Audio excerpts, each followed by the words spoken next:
to somewhere.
All right, everybody. Hello. Sorry about that. We had a slight technical hiccup with getting Kouldeka to run. This is off hardware. This is off of PS2. So anyways, first thing we're gonna do is I need to edit my buttons here to have the menu be on triangle, and then we'll be able to start the run. Now, the estimate seems a little high, and that's mainly because there is a lot of RNG at the start of the run, so if things don't work out, we'll load a backup save that, skips the first, 10 minutes that we'll constantly be setting for. But hopefully we get something good enough to roll with RNG. I generally don't like doing... Oh, audio's doubled. Alright, I'll give them a sec to fix that.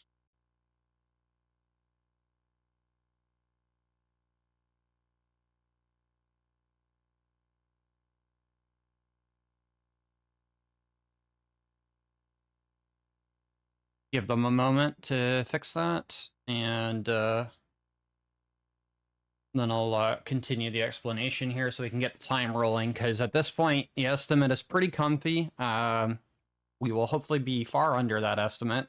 Fingers crossed. RNG needs to play nice in the first, few attempts at the first 10 minutes of the game. But yeah, being this is actual off hardware, there's a lot of complications with technical setup. But I mean, in this game's also going to require some just swapping and stuff like that. But if everybody in chat can let me know if the audio's still being doubled, if that's been fixed, then we'll get ready to begin here. Good now? Perfect. All right, so I swapped the menu and the run button specifically. That's just how I play. I'm going to be holding the circle and interact key really closely together, and that's just so I can quickly interact and then be running as much as possible through the run. It's also my cancel button as well. I like having my cancel on circle as well, so it's a good thing to reset there. But anyways, without further ado, we're going to start the run in 3, 2, 1, go. All right. So, unfortunately, I would love to, within the time that we have, be able to show all of the amazing VA and cutscenes that this game has, but we won't be doing any of that. We're going to be going through the first section of the game. So this fight can cost us a little bit of time, but we just need to attack this werewolf and hope that we get a pretty decent start and a quick finish to this first boss fight. So we literally get thrown into a boss fight right away with our character Kouldeka. It's been a little bit since I've done this run. But also do let me know if I need to raise the audio levels a little bit here and there.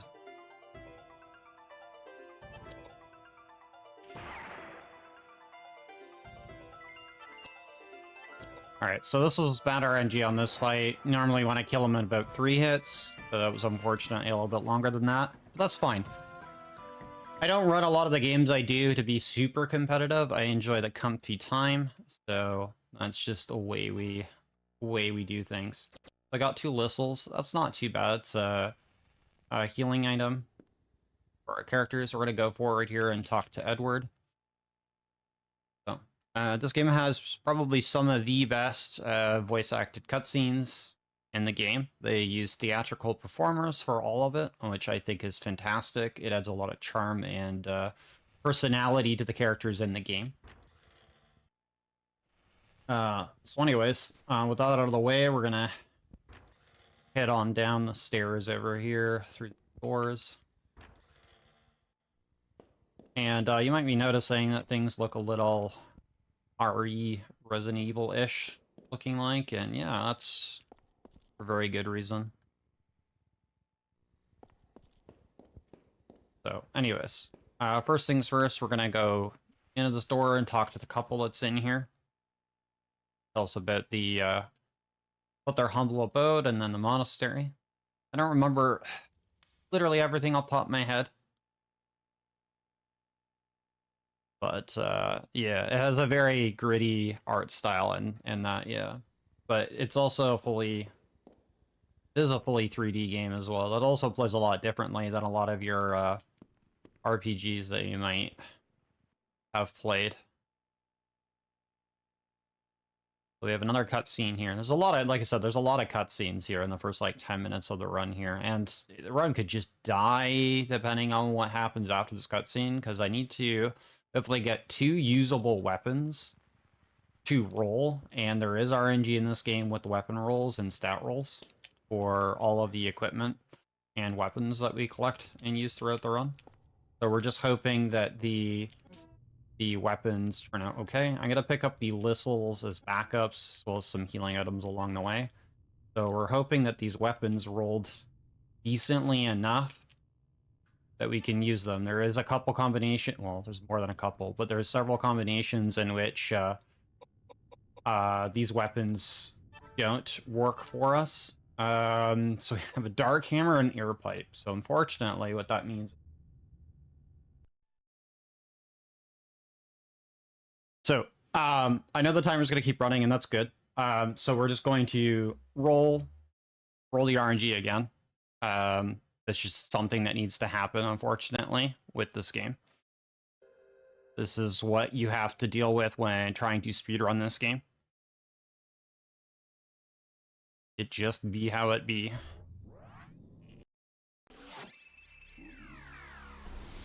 Game's gonna disappear here for a second as I get the game active again as a source. It does not like my capture the card that much. So every time I do that reset, I have to do, unfortunately, because the audio is coming through the way it is. But yeah, I just gotta go back in here and so I'm only allowing for a couple resets before I load that save. And then we're gonna continue on here. So my fastest time off hardware is about a 2:08 right now for the any percent run on this version of the game. And the faster times are under 2 hours, but they use a lot of different stuff in their routing, and they also involve using step counting, which is something I haven't quite learned yet.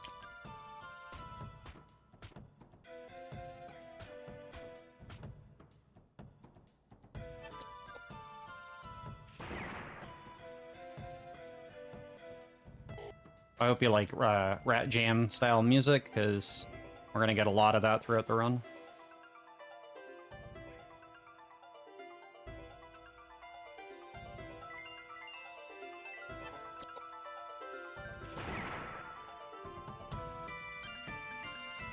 Right.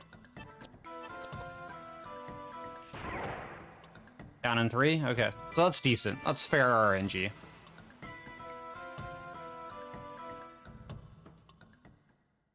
Alright, I do have chat open, so feel free to ask me any questions you'd like as well.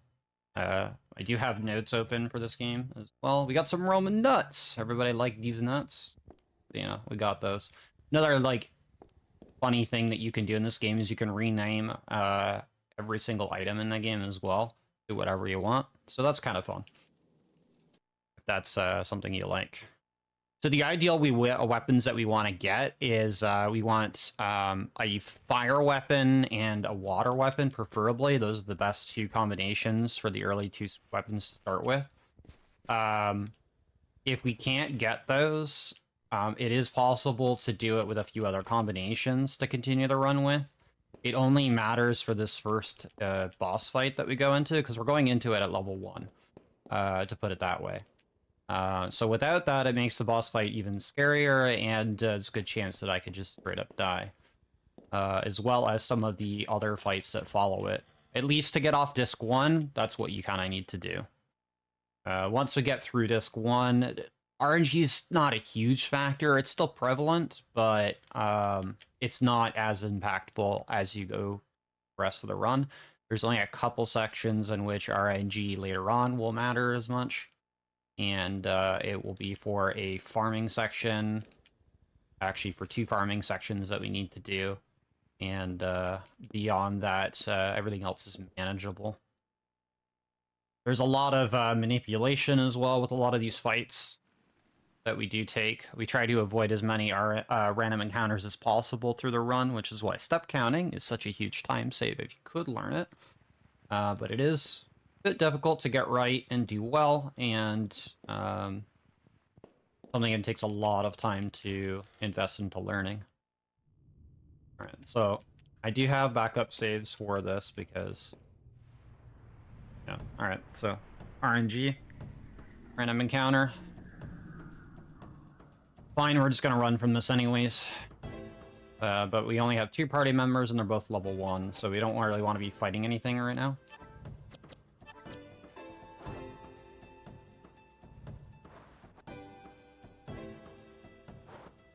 But yeah, this is a tactical turn-based game, if you already can't tell.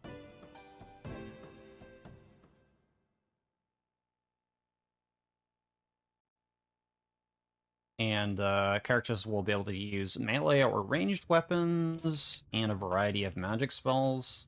Well, so we're gonna grab the hammer again, grab the pipe, and then check them. And then worst case scenario, I'm loading a save. All right, so I'm gonna quickly go check those weapons and equip our characters. You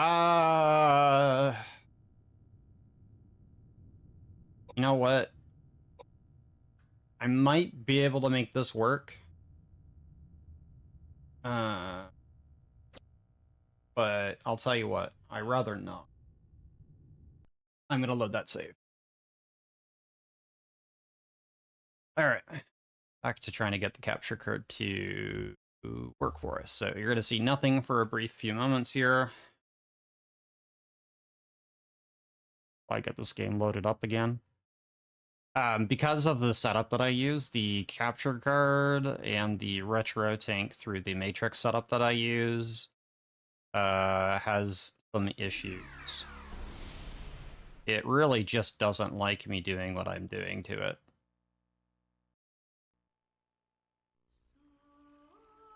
Alright. Alright. Yeah, like I said, getting a run going in this game is like the worst thing. But beyond that, like I love the game a lot. Alright. So we can deal with that.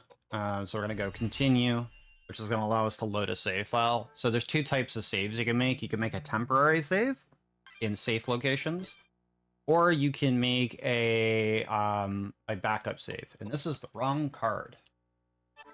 I have 3 memory cards to check. 1 sec. I thought that was the correct one. Alright, try again.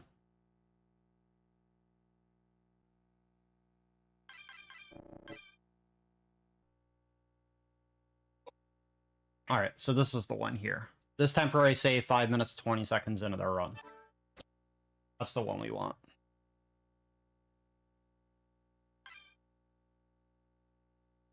Alrighty.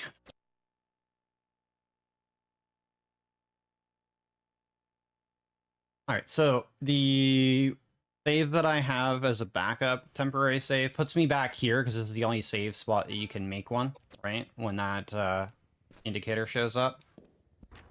And once we get down there, I'll explain why loading this backup save, or temporary save, I should say, because it's not a real save, it's a temp save. You can only have 1 temp save at a time, and then you can make 3 manual saves per card. So that's why I have lots of memory cards for PS2 and PS1 games. And I prefer running on hardware where I can, even though there's technical issues and hurdles to overcome. But anyways, so now that we did that, we can skip all, like, we don't have to worry about rewatching any cutscenes and going through those. We already have everything that we need here. I immediately picked up the weapons. The only thing I didn't do is grab this whistle, but I will grab it. And to show what's going on here with this one is we have a fire hammer and a normal pipe. It's not perfect because that would be a water pipe to be preferable. And the other thing that we need to do is, now that we got a fire weapon, is we need to edit our character formation so that we have them in particular spots for this next boss fight. Because when you start a fight, you start on a position, And we want to start closest enough to the enemy. And it's kind of like a game of chess, which is why they're represented by pieces. So if the enemy advances too far forward, they can block you from advancing as well. And if you kill a party member and they advance on that same row, it prevents me from actually accessing that row on that party member and from resurrecting them if they die, which hopefully we won't see happen in the run. But now that we've dealt with that, we can go ahead and start the first boss fight.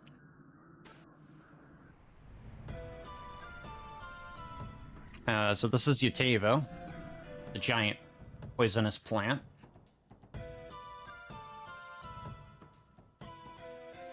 And so what we're going to do is we're going to use Kouldeka to cast magic.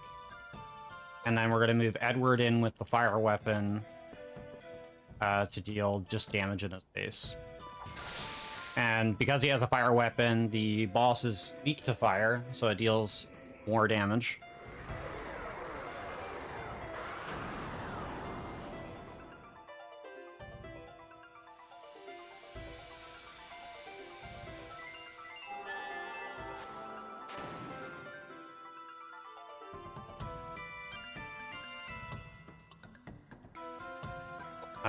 And I'm just gonna move her up.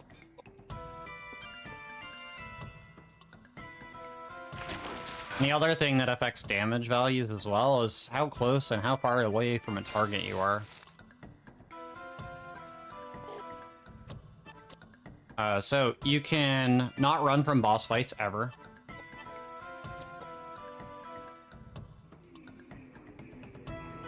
But you can use that to kind of skip through turns quicker.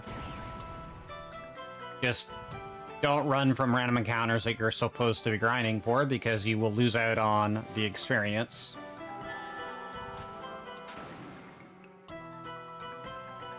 Could be dead in one more hit. So this boss, the first one you fight here, has 1000 HP. Just for an idea of why we want a good start. Especially with level 1 characters, because this game devolves pretty heavily into a boss rush. So first things first, we're going to be leveling our int and agility on Kouldeka.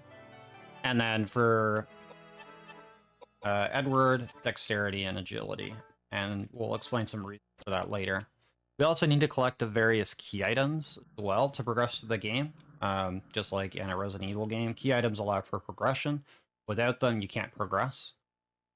The dude laying on the ground is James. He's the priest that came here to figure out what was going on and to find out what happened to his ex-friends.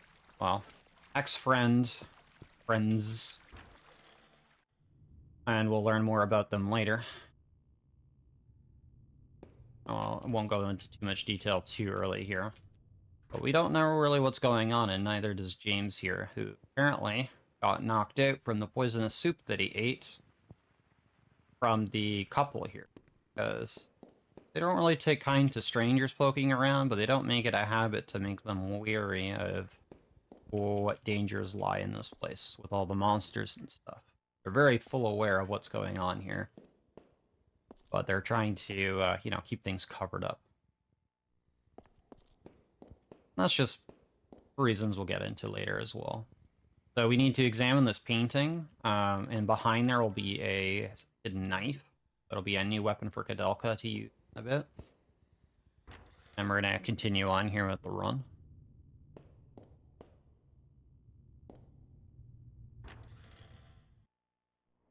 But now that we have James as well, we're going to try to get everybody leveled up before we do the next boss fight. It'll be happening pretty damn soon.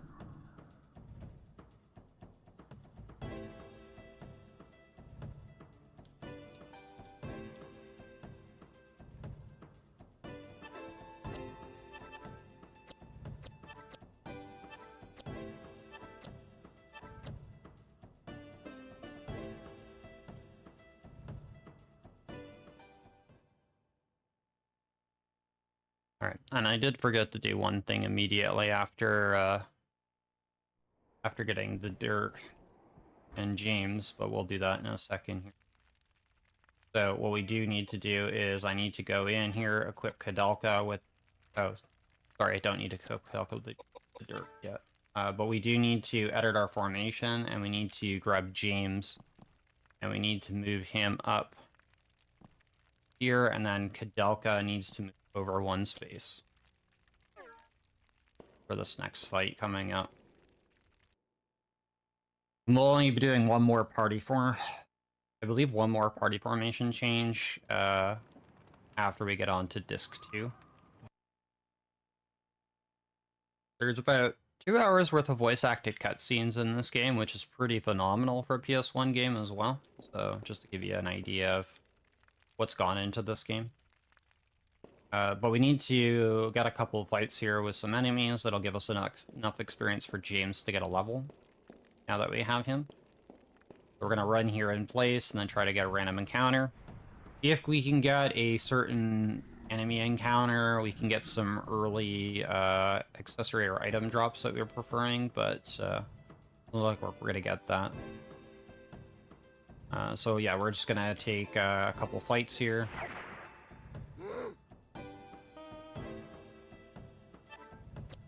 And we gotta make sure that we wait turns here.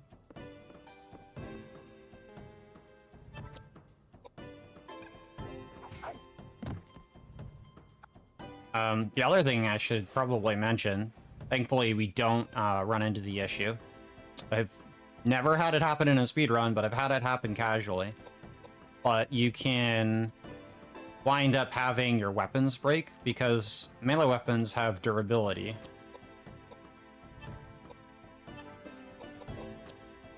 You can also, that's kind of why you can, like, equip weapons in combat and stuff as well, and change up your loadout, which is kind of nice.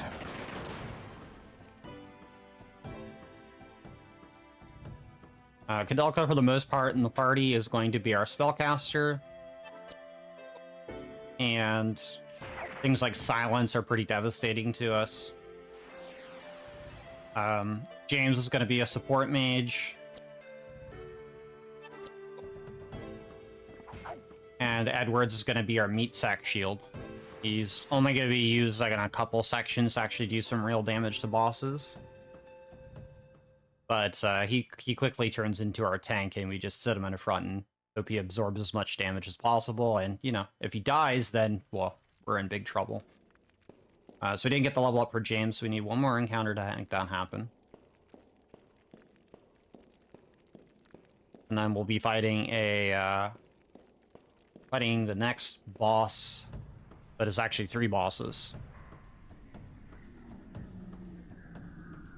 Alright, so this is a pretty good encounter. We have a chance for a armor drop, which would be super handy to cut down time on the farm later, when we'd be actively looking for one. Gonna wait that turn out there. And we're gonna have James move in. Or, sorry, Edward move in.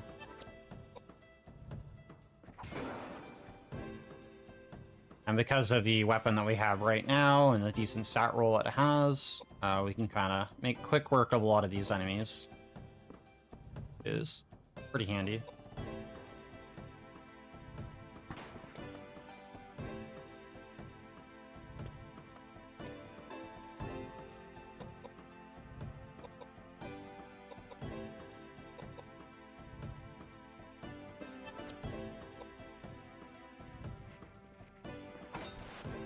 The other thing to be aware of is elements matter. Alright, and to prevent that enemy from moving anywhere else, I'm just going to move James up to block him in, and then Edward up to finish the enemy off. Because that guy can't go anywhere if I'm on the line in front of him. Thank you for the support to the Open Medicine Foundation, Diamond Blaze. Much appreciated. Alright, so now that James is leveled up, we can go and dump 4 points into agility, because James is a bit slow right now. I'm using a pretty specific set of leveling for my route that I do in this run. So the other thing I'm going to do is I'm going to reload my handgun, because it does have ammo, and I want to make sure that it's reloaded for this fight.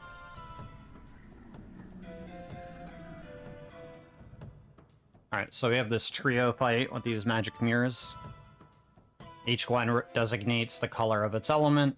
We're going to, first things first, cast magic with Kouldeka. We're going to use Fortify Vitality, and we're going to use that on an enemy. If we use it on one of our characters, it boosts our Vitality stat, and if we use it on an enemy, it lowers their Vitality stat. And with the fire element, we can go after this water mirror, which is weak to fire. And it will die in a couple hits.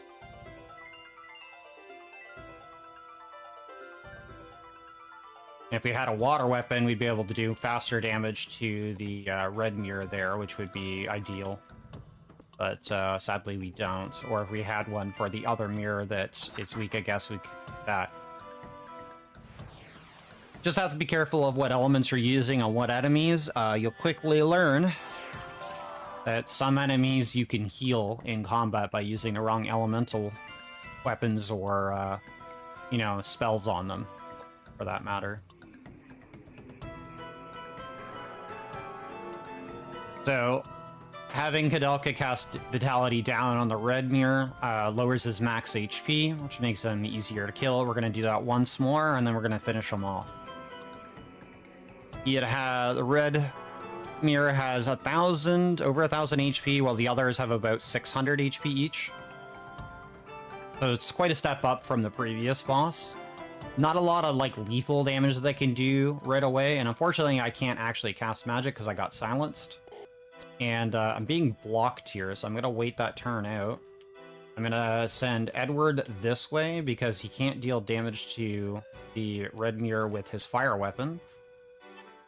And then I'm going to hopefully not have line of sight, so that's fine. So we'll just attack there instead. And then we're going to get James into position to wail on the red mirror.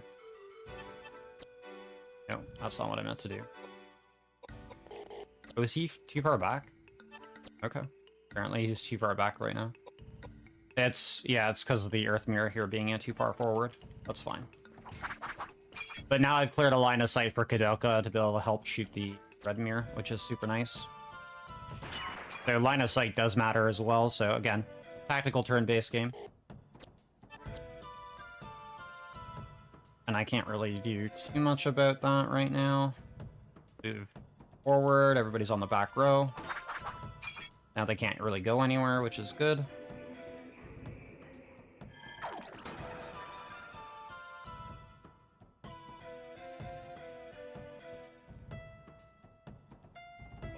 And depending on how you play these fights out, you can kind of, like, script what the enemies do and react. So, like, none of the fights are truly RNG. It's all reactionary based on your decisions. So if you do particular things, you can kind of manipulate how the fight's going to work out for the most part. There's a couple edge case fights. He one back row. And we can attack. One more hit and the earth mirror will go down. Koudeka's still silenced, unfortunately.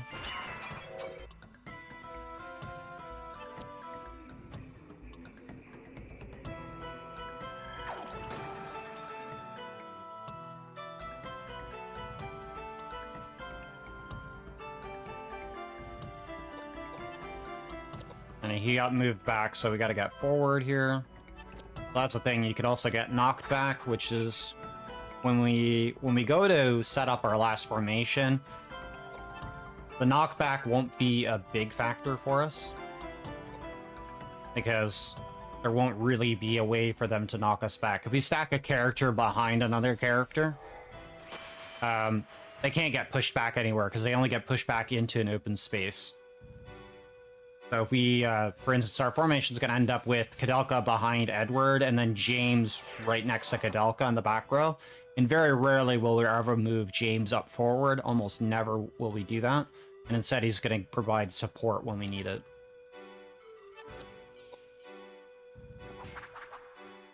But at least for now, we're not doing that formation until Disc 2.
Alright, there we go. Fight's over. We're donezo.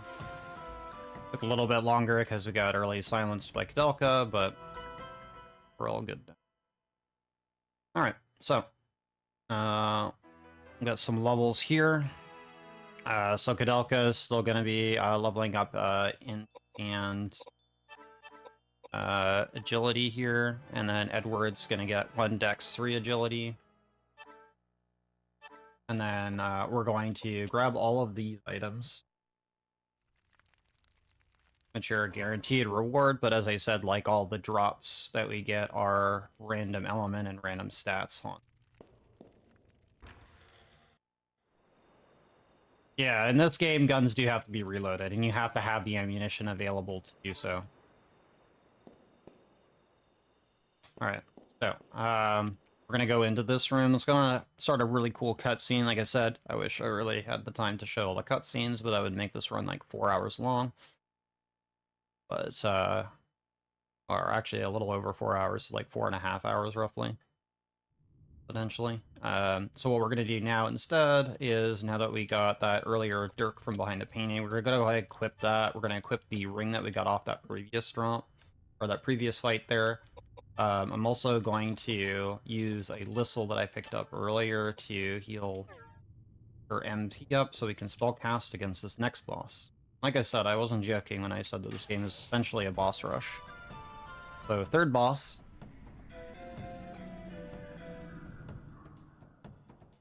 I mean, technically fourth if you want to count the werewolf, but I won't count him. So what we're going to do here is we're going to cast Tornado on the boss.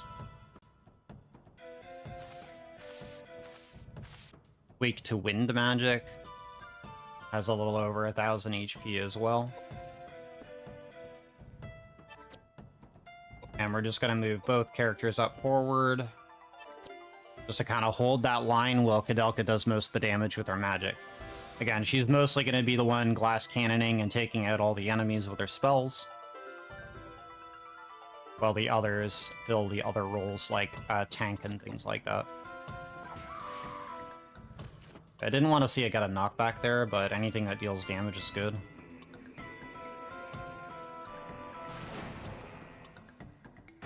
This boss could silence Kouldeka as well. Again, it would make the fight slower. Which did end up happening. That's unfortunate.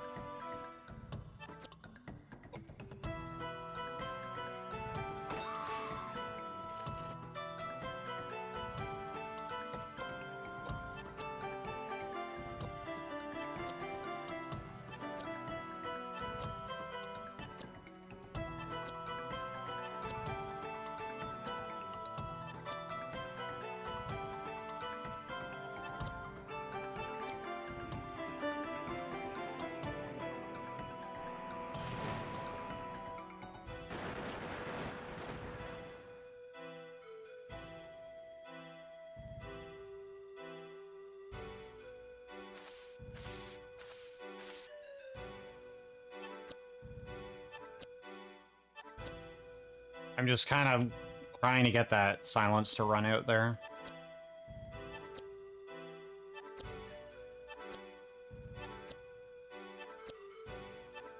Oh, silence ran out and I didn't even notice. Okay.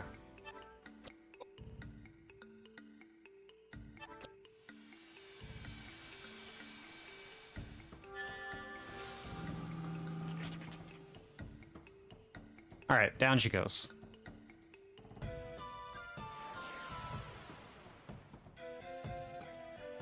So if you get affected by a status effect like Silence, there is an item called the Panacea, which will allow you to cure said status effect, or in this case, Silence, which would be pretty handy. So we're going to do 2 int, 2 agility, and then we're going to get Edward here. Edward is going to just get 4 agility. Want to be in about 20 range. James also going to get a bunch of agility. And then we're going to get another ring here. And then we're going to reopen the closet to get a rope ladder, so that we can use that to advance through to the next area and then get ourselves closer to disc 2. The game is 4 discs long, again, the main reason why it's 4 discs long is to do with the crazy amounts of voice-acted cutscenes throughout the game and cinematic ones. They do, back on the PS1, on disc take up quite a bit of space. If you're familiar with games in the early Final Fantasy series, specifically like 7 and 8, they ended up being multi-disc for pretty much the same reason. Cinematic cutscenes and things like that taking up space.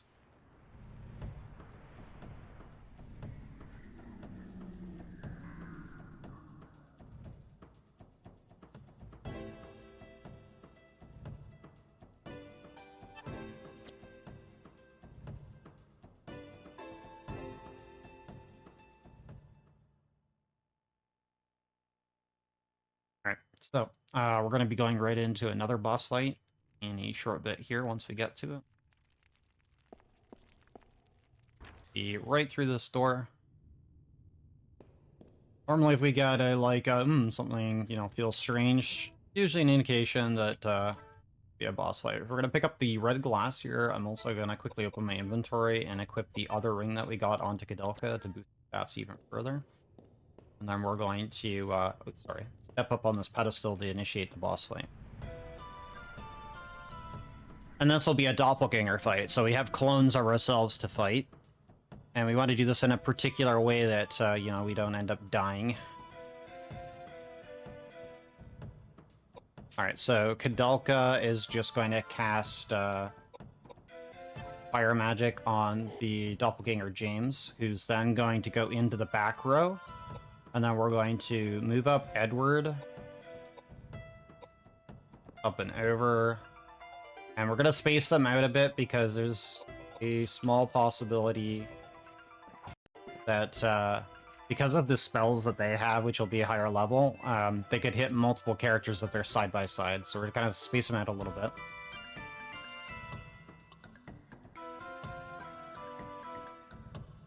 And then we're going to have James move up as well. And then he's going to beat down the Edward for now. So we want to kill James, then the doppelganger Kouldeka, and then kill the Edward last.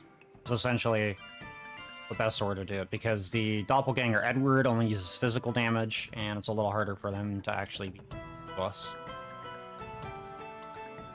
The James and the Kouldeka are the scariest ones, so we go after them first.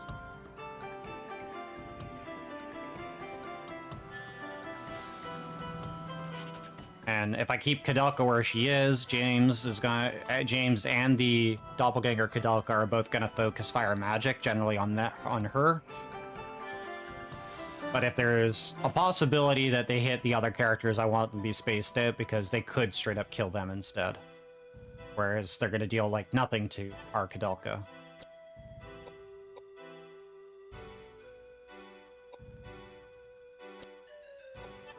Oops.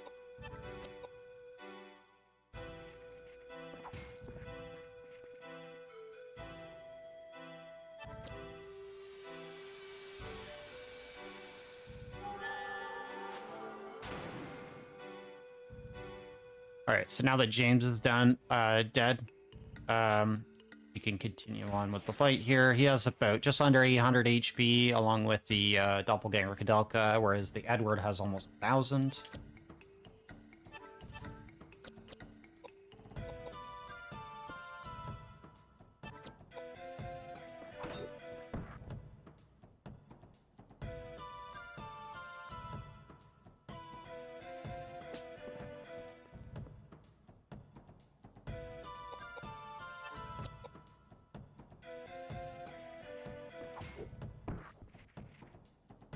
Alright, so only the doppelganger Edward left, which is good.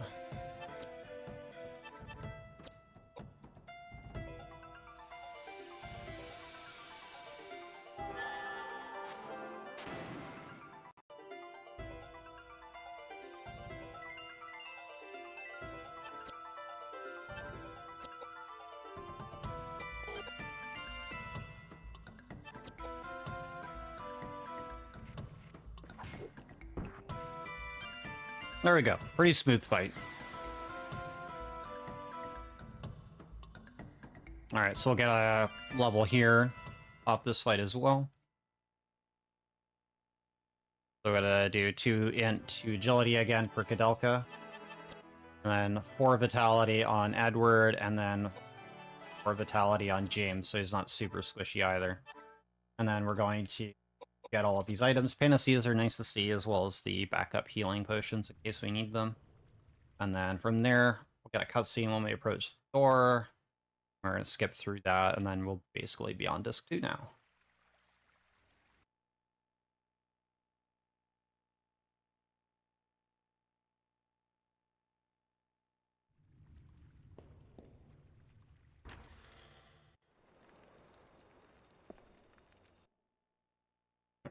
Gives us a cutscene that leads us into a transition. Disc 2.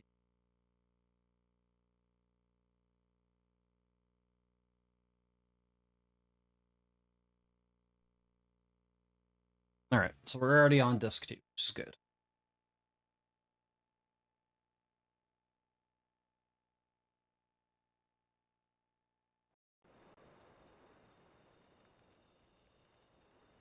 Alright, so we're going to go forward here. We're going to walk back.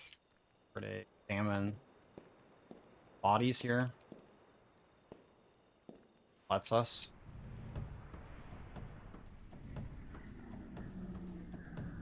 We're trying to get a very specific order of operations done here.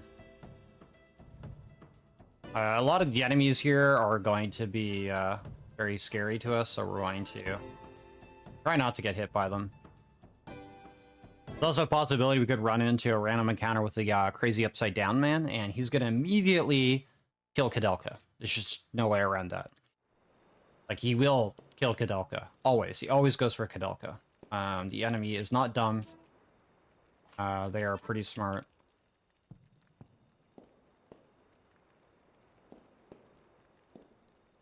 And then we're going to go up here to this gate.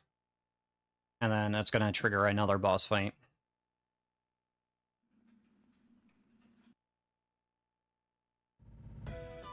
And this will be against the Phantom.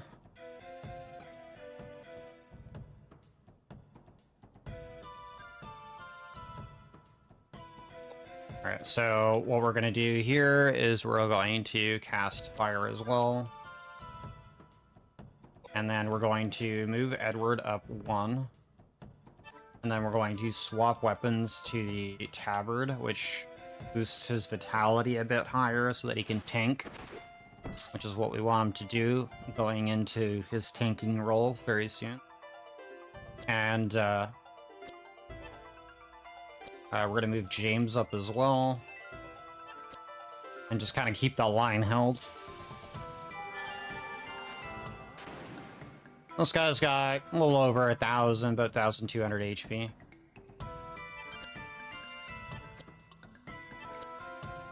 So we got a couple casts off with Kouldeka. We can go with a fishing blow with James in the face. And as long as he deals like about 150, 200 damage, he'll go down.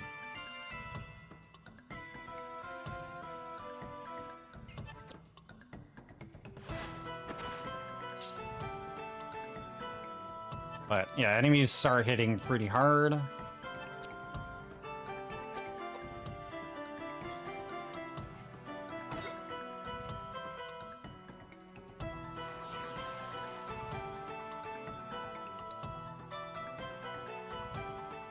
Alright. So we're gonna get essentially, for the most part, Koudelka's final weapon of the run. Which is gonna end up being a mace that she's going to use.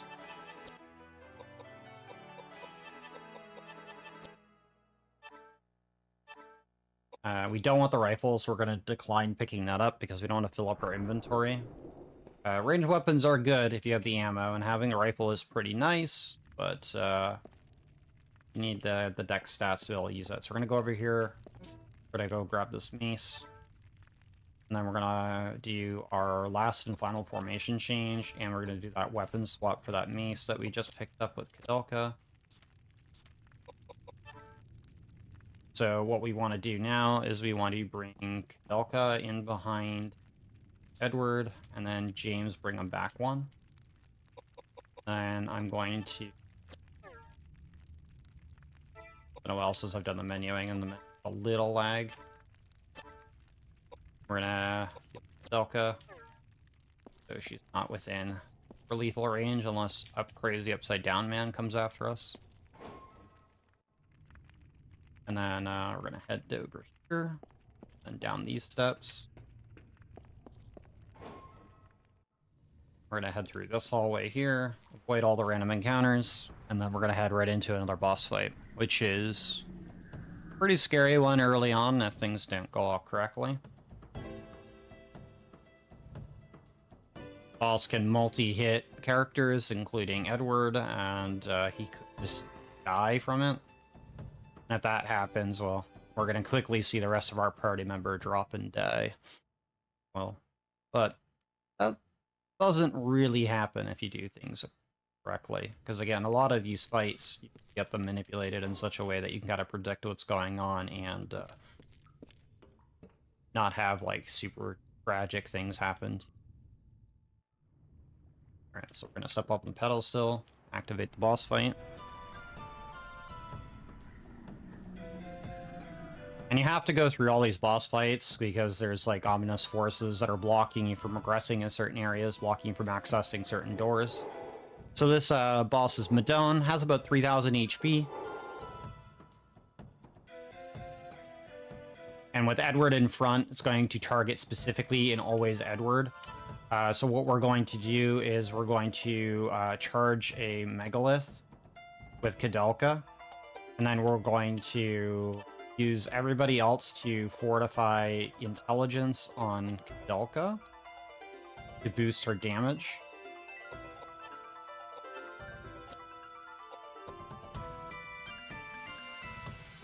For the following spell.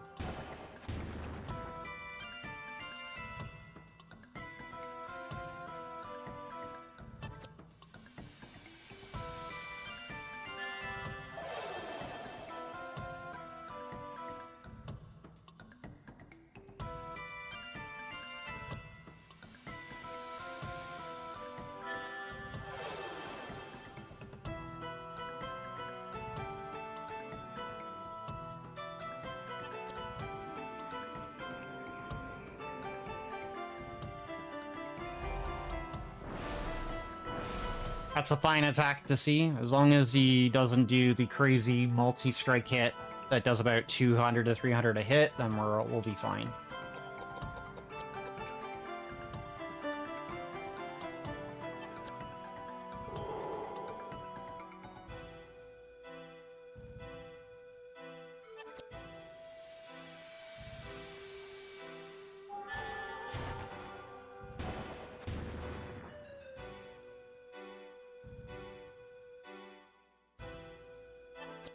We need to get a little bit more damage in there.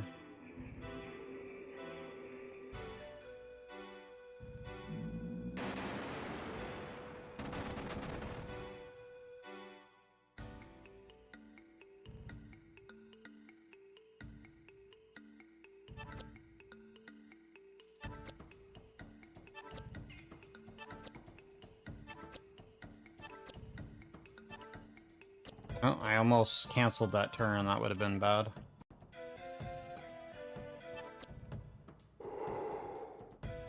Alright. Don't kill Edward, please. Okay, didn't do anything. That's good.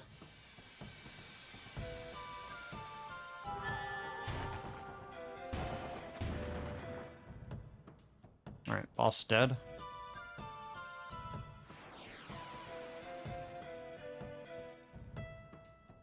And if a character dies, they don't gain experience, you know, as a traditional RPG.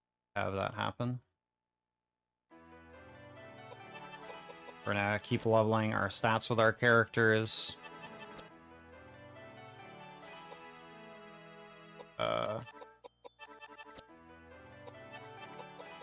James gains 2 levels here, so he's like kind of on par with everybody else finally. Everybody's level 7 now, triple 7. We can step down from here. Wrong way. Green transitions. We're gonna head through this door here.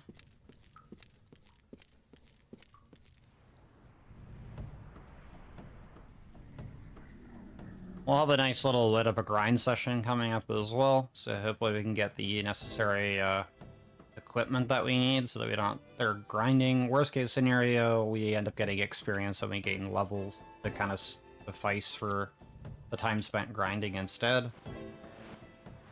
But we really do want gear, specifically armor to equip to our characters and some accessories to boost their damage and spell power, specifically for Kouldeka.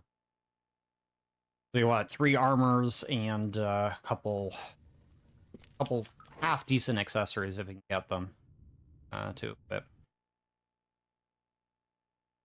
We have a pretty interesting cutscene here that we're going to be skipping, where they talk about the antiques that they found here. We're going to be grabbing a new weapon as well, and it's going to be the bowgun. And the bowgun's going to be equipped to Edward, and he's going to actually use that in the upcoming fights. I'm going to grab these arrows for it as well. I continue on out of this room. There's going to be a bit of backtracking here and there as well. After we get through this couple boss fights coming up. After this little grind. We're going to examine the corner of this wall to get part of a puzzle that we'll use much later. As long as you've interacted and learned the information, then you have the means to solve the puzzle. Trying to grab this lion statue here, which is also needed for opening a door later, with several other key items. And then we're going to be grabbing the tablet on the wall. So this is a good encounter for us. We have a potential armor drop here to equip to our characters to improve their vitality. So what we're going to do is we're going to wait everybody else's turn out except for Kouldeka, who we're going to use player on the knight there. We're going to use this time for Edward to swap to the bowgun. I'm going to make sure that we don't hit escape like we would on a boss fight to skip through turns. Instead, we use wait. And with the stats and the equipment that we currently have, Koudeka's pretty okay to deal with most of these enemies right now. But we do want her to be stronger, especially if we're going straight into more boss fights. Because, as you imagine, things get pretty difficult pretty quickly as just killing bosses for a majority of a run.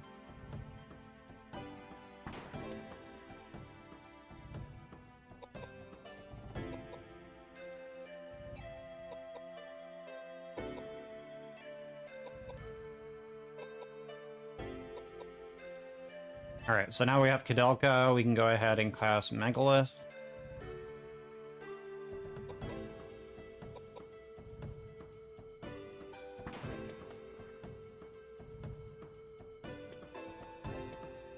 Yeah, if this is your first time seeing this game, I hope you're intrigued by it.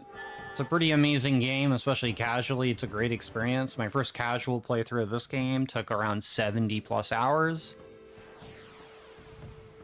Because there's a lot of, like, little things here and there to explore and do, and then the encounters can be pretty complex depending on how you want to approach them, depending on your equipment, your setup, that kind of thing.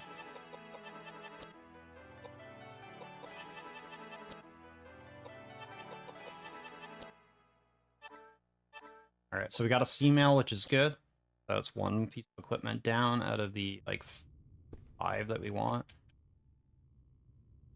So we pick up the stone tablet, which we'll use later, rest of the game, and then we're going to run up against this wall.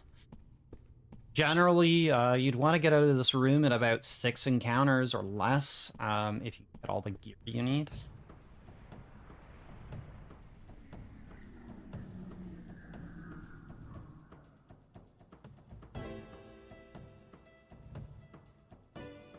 Alright, so we have a chance for an accessory drop off this particular enemy encounter. The half-body enemy there has a chance to drop the accessory that we want. And then for that enemy, we're going to be casting Tornado on him.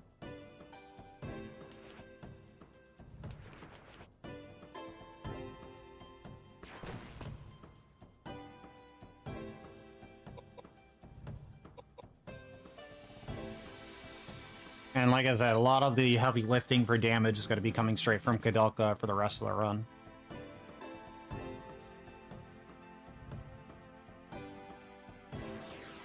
Like, we're only, like, level 8 right now, and we're already, like, doing some, like, really stupid numbers for damage. But, I mean, we are very squishy.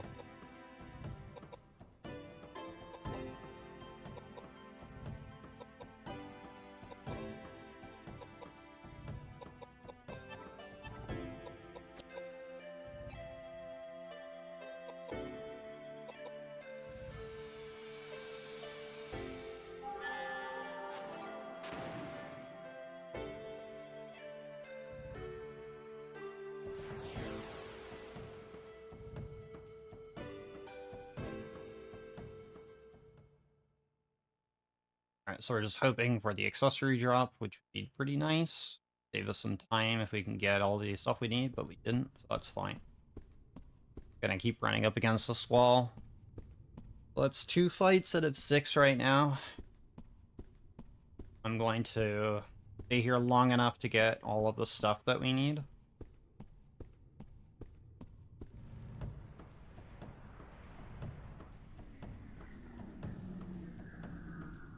Alright, this is an encounter we don't want to see.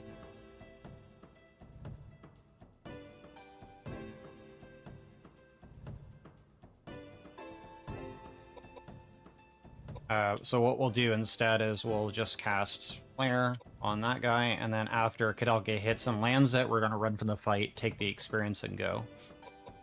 That's the only other thing you could do in this fight besides just straight up run. Well, we're going to take the experience on the off chance. Oh, I didn't actually kill him. Okay, well, I guess we're just going to run from the fight. Don't deal enough to actually kill him right now. Unfortunate. I ain't sticking around in this fight, because we could lose this fight. I want to be able to kill the enemies quickly, so they can't really have a chance to retaliate. Which is why the 2 first encounters we did went so well. So we're going to prioritize, depending on how many armors we get, on giving one to Kouldeka first, and then James, and then Edward. We have another chance to get another one here. If we don't get any accessory drops, that's totally fine, but we do want the armor at the very least. And that's a survivability issue, and without it, we will likely die on the second boss in this.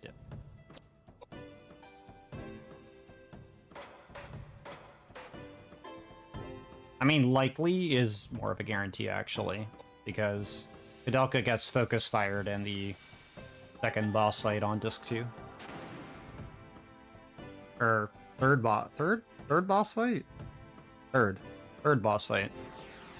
We've already fought so many bosses. We're on, like, boss, like, 8 coming up.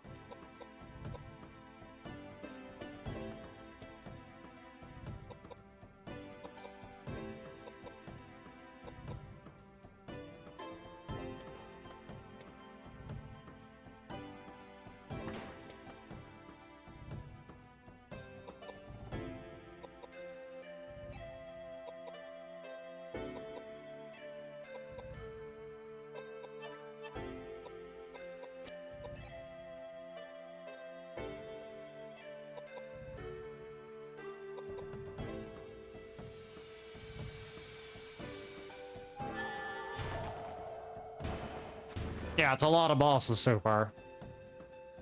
And there's more to come. I don't remember the exact total of bosses that we actually fight throughout the run, but it's a fair number. Double digits.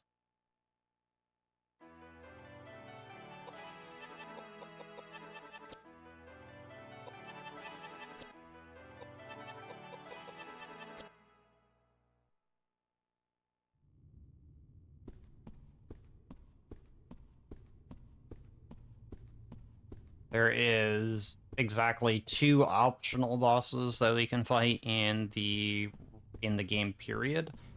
One's a super boss, and one's the, well, I would consider both to be really difficult, but yeah, one is a super boss. It is an optional boss.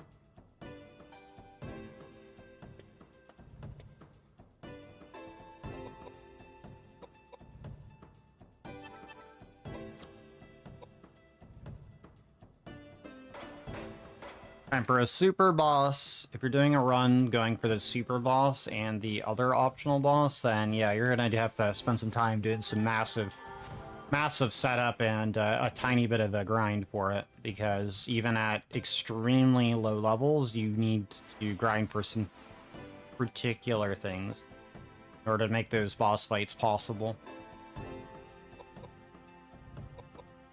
As well as complete a optional puzzle as well.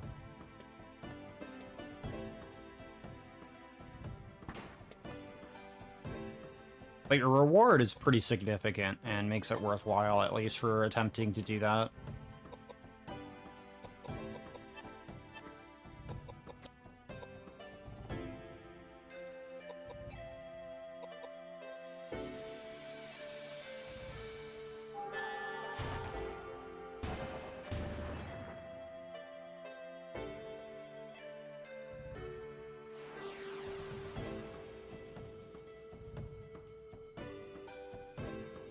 Anyways, we want to get Koudelka's agility up to 40, and then we'll stop and start focusing on other stats. Edward, we want his vitality to stop around like 72 to 75.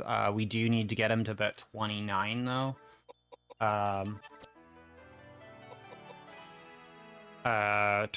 72 to 75 range. We also need to get him to 29 on agility.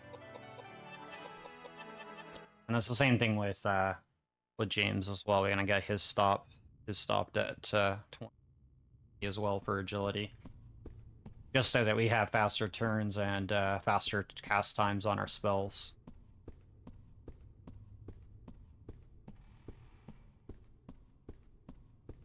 In fact, my first like 2 or 3 playthroughs of this game, I got like almost like nothing for equipment or accessory drops, because this game is kind of just be unforgiving and just never give you drops. There's a lot of people who have probably played this game casually years ago that didn't even know that you could get equipment drops in certain areas from certain enemies until like late in the game, when they're more prevalent and easier to obtain in some of the more difficult fights.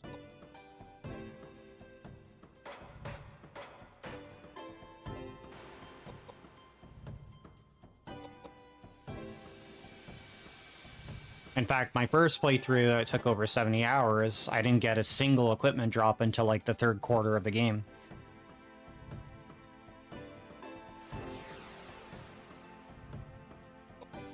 I ended up getting a lot of firearms and weapons with their abilities on them, like weapon drops and stuff, but like I was breaking weapons left and right by mid to late game.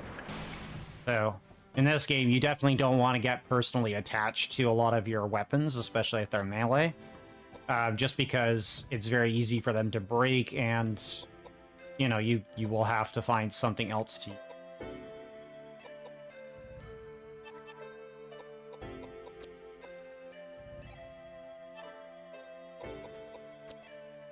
Run's going good so far. I mean, the early start with the RNG, re-roll twice, didn't pan out, so we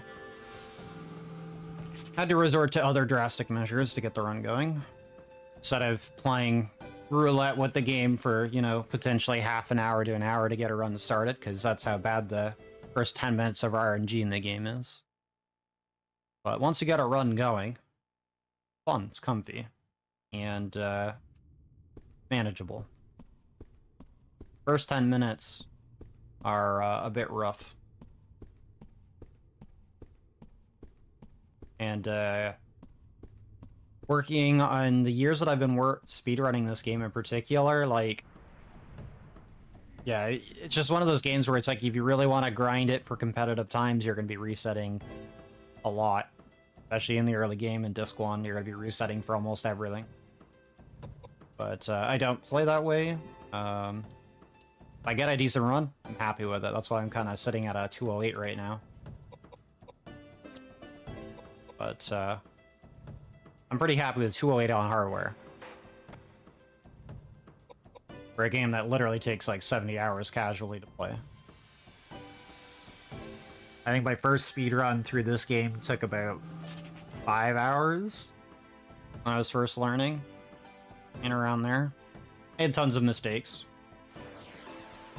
Had to do a bunch of reloads and stuff, but, you know, 5 hours is pretty good start. Pretty good start when you're first learning the game after, like, 3 complete casual playthroughs at, like, around 70 hours apiece.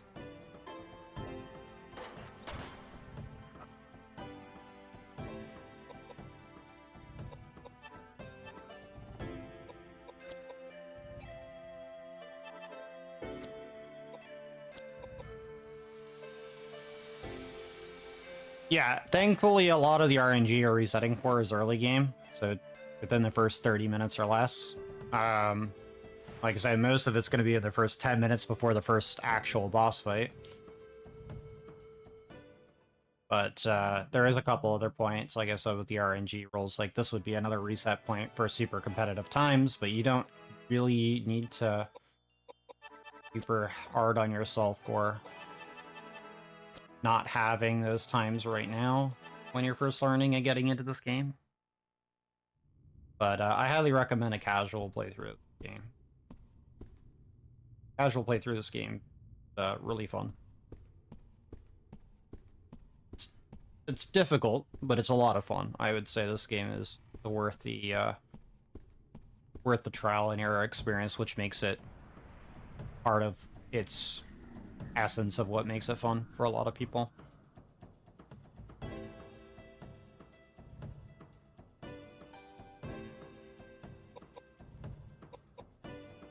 Okay, so we're basically at the 6 fights. So fortunately no accessory drops. I have 1 armor drop, so pretty dire on equipment right now. If I don't get this equipment now, I'm not really going to have too much of a chance later to grab it, because I'm not going to be fighting stuff or anything that is going to drop me equipment to replace what I'm not getting here.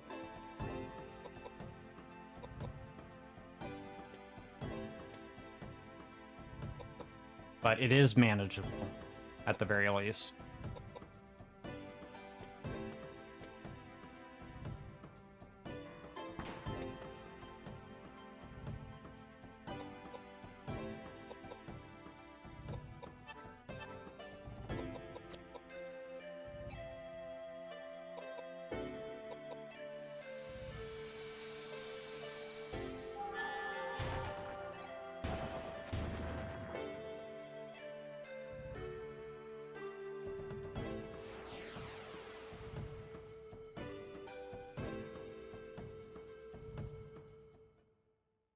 Yeah, RNG is not playing super kind, but that's fine with me. Alright, well, we got 2 armor drops, so I'm pretty happy about that at the very least. Might do, like, 1 or 2 more fights. This one here, and then put the other one on James. Edward is tanky enough that we don't need to worry too much about him. So that gave us a massive boost from our max HP, as you can see right here. So that's kind of like what we're trying to see. I'll do 1 more fight, and then we're going to move on and fight the actual next boss.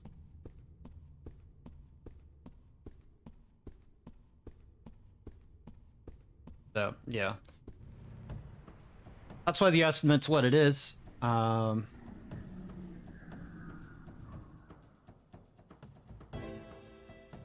Fairly high compared to a 208, but can't always get a fast time like that. So we're going to tornado. Oh, obviously I should have fired first, but that's fine. Yeah, the game probably knows that we're doing this for a marathon.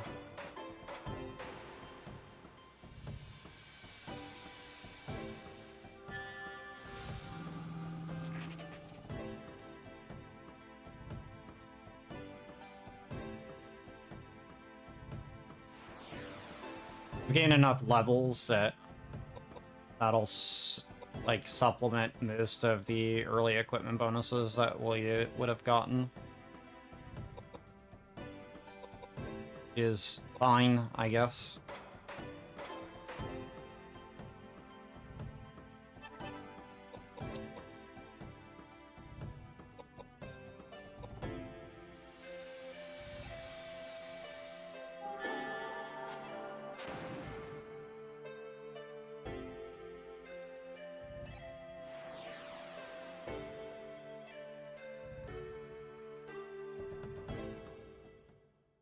All right.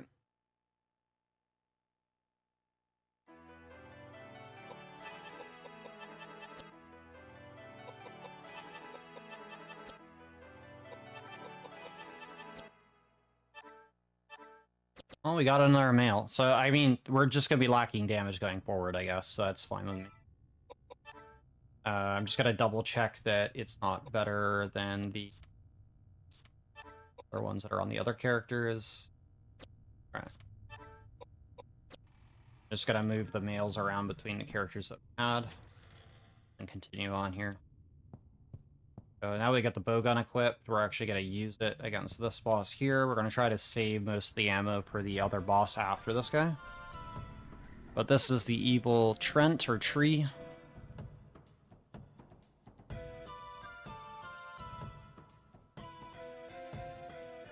So we're going to use Edward with the bowgun to deal some damage here. And make this fight go a little bit quicker. And Kouldeka is going to cast Tornado. And James is going to do nothing. And yes, the bowgun has to be reloaded just like the guns. And the bowgun can only load one arrow at a time, like you would in real life.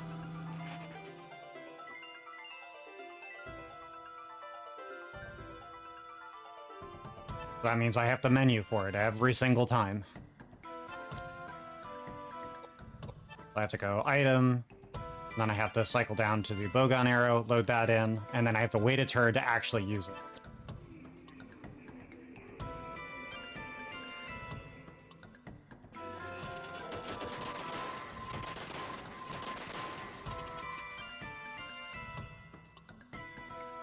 Kouldeka being silenced is not great, but we do, I believe, have panaceas to fix that situation.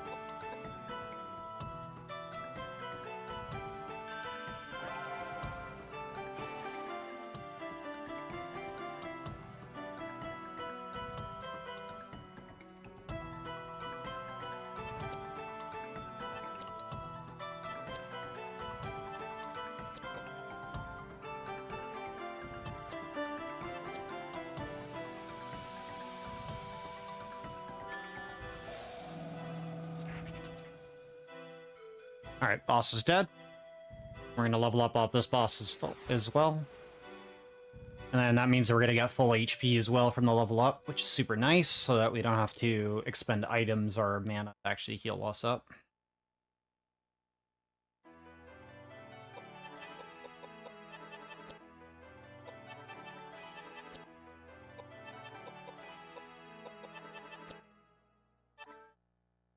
And then we get the Evil Horn, which is a good weapon that we'll be equipping to James later.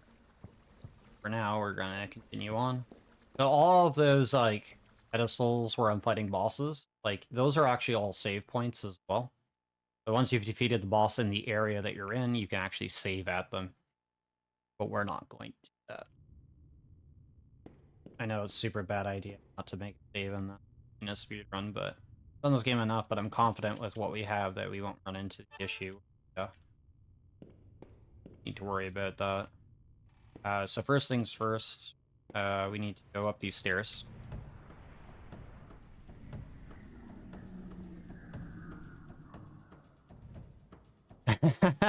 That's great to hear there, Grungle. Yeah, this place takes place, where does this game take place in? It takes place somewhere in the UK. I always forget. Somewhere in the UK. It's a real location.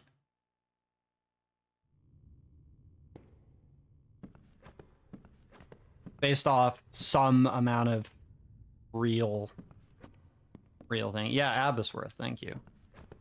That would be correct. Yeah, Wales. I know it happens in Wales. Thanks for reminding me.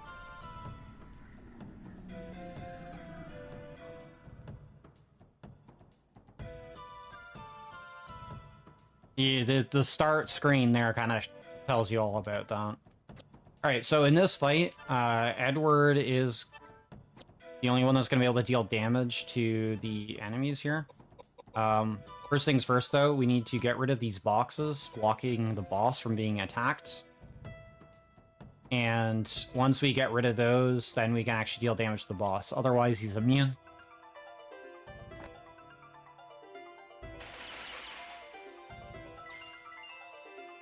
So as I said, this boss immediately fired a volley, and if we had the 300 HP we had before the armor, Kouldeka would be dead at this point.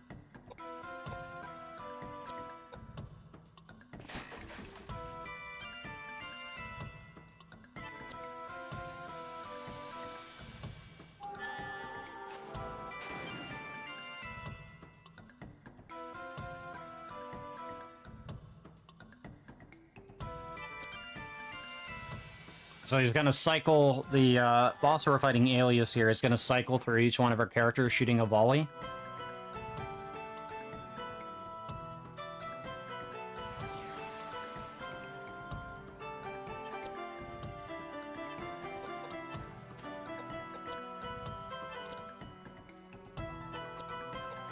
Oh, that's not what I wanted to do.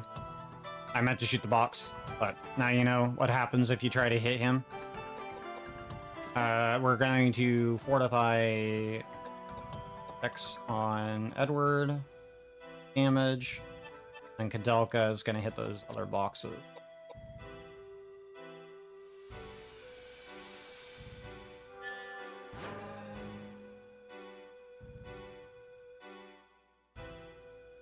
We got about 4 turns before he attacks the next character here. So he's going to do that on the next rotation. Coming up. But you just want to make sure those boxes are down once he gets to the second rotation.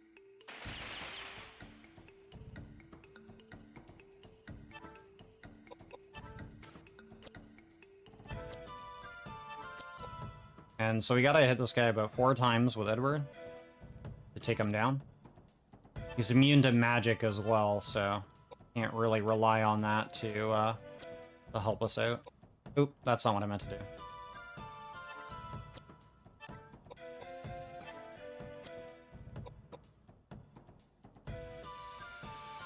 Alright, I guess we're lowering his dex. But he's immune to magic, so it doesn't matter.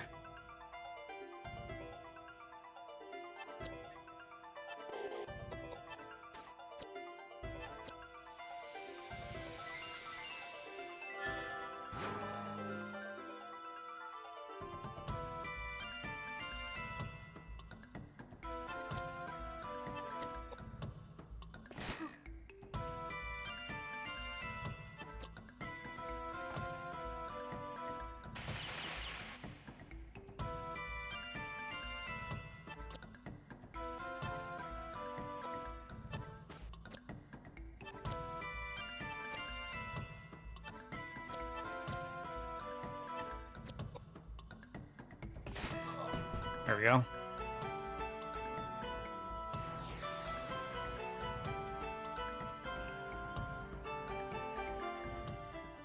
They didn't let him loop back around to Kouldeka, which is good.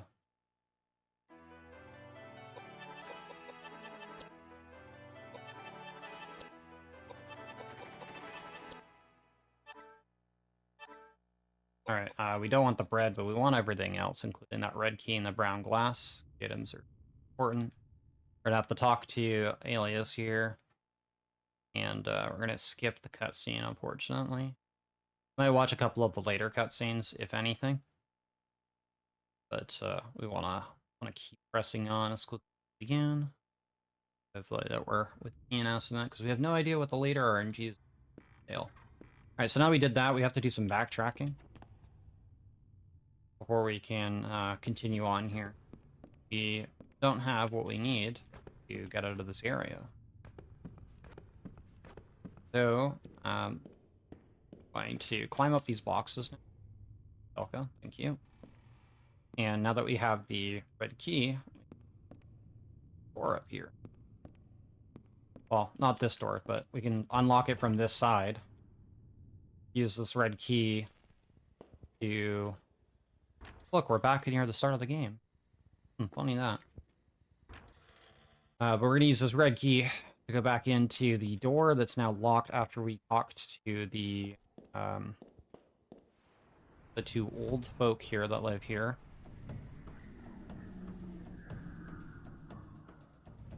And we need to grab a couple other items, key items, in that room.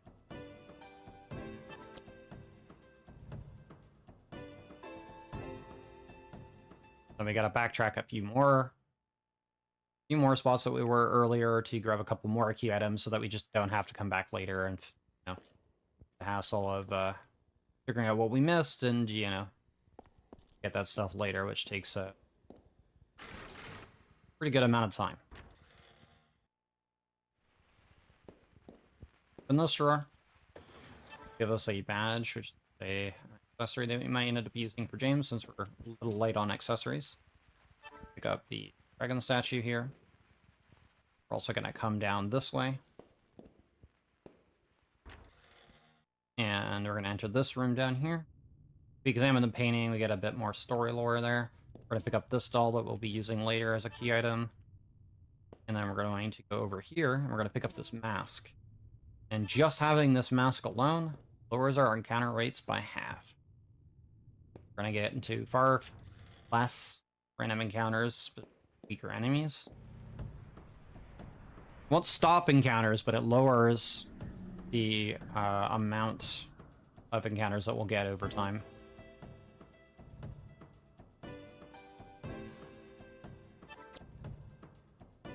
There's a couple areas in the early game where you could end up getting some pretty rare encounters with a potential chance for a very rare drops, powerful drops. In fact, we could end up getting, probably won't, could end up getting a much better weapon for Kouldeka to finish the game out with instead of what we currently have. I'm going the wrong way. I forgot that I need to back up the stairs. Going back up the stairs, back the way we came. We only came back this way to get that.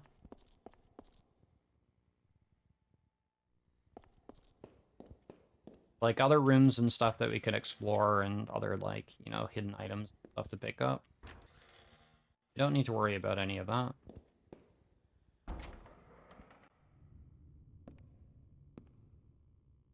Kind of looping in all our backtracking as efficiently as possible into all the areas that we can. That we're not backtracking much later on.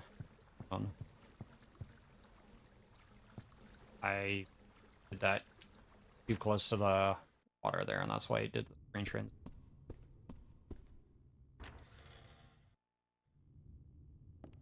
Down these stairs. And when we're coming down here so that we can go in and grab this. Good statue that is now accessible for us to grab.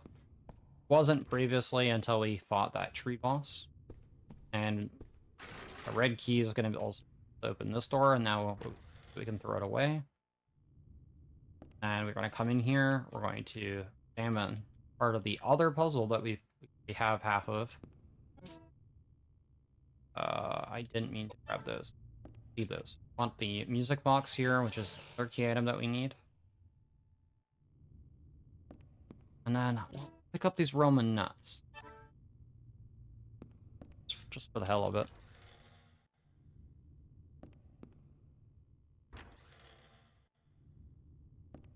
Alright, so now that we have everything we need, we can continue on into the next area of the game. So far, we haven't run into our arch nemesis, Crazy Upside Down Man. loves making an appearance. Thankfully, now that we have armor on Kouldeka, he's not going to be able to just, like, outright kill her in a single attack. Good. Like, my worst fear is running into him. Pretty strong enemy from Disc 2 onward that makes some of these fights crazy. Another reason why we try to avoid them.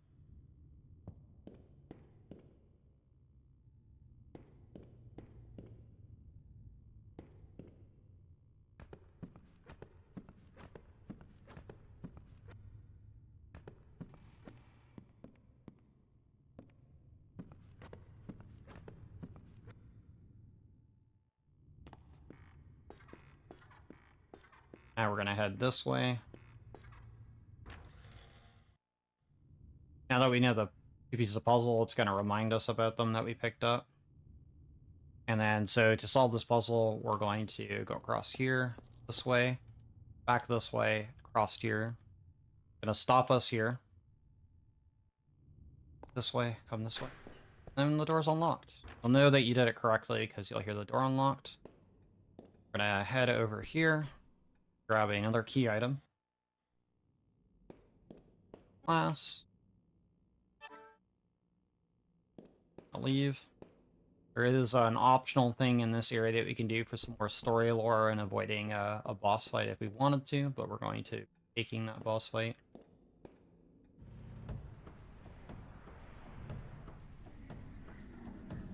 Because it gives us a guaranteed drop and experience, which is nice. Alright, so this little wiggly dude. Got some moves. We're gonna let him live. We're gonna run away. I don't want to be fighting him anyways. There's only like 2 enemies early in the run right now that if I do see them, I will try to fight them and hopefully they can give me what I want. But rare encounters and very rare item drops that they can provide for us. But if we get them early, great. If we don't get them at all, do. So there's another crazy cutscene here.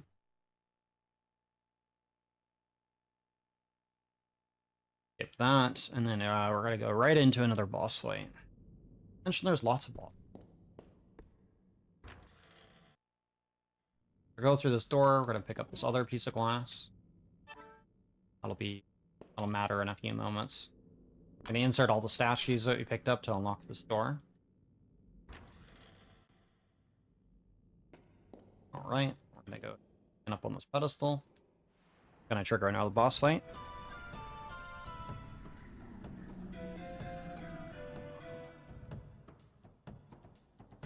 Alright, so this is the Chimera, which has the heads of all the statues we have.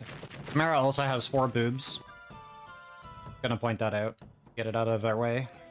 So it's staring us in the face. So we're gonna cast Geyser. And we're gonna have Edward do nothing, and James, we're going to have him equip the evil horn that we picked up earlier from a boss.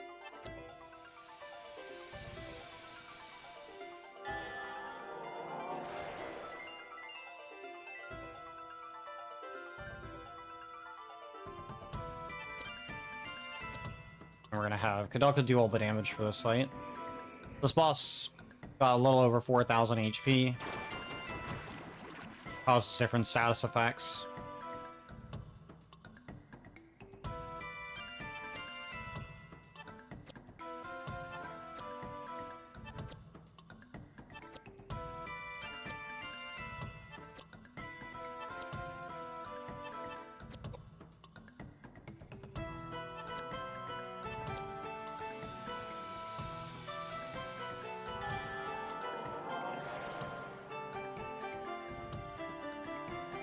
Should only need like 1 more spell cast and the boss should be dead.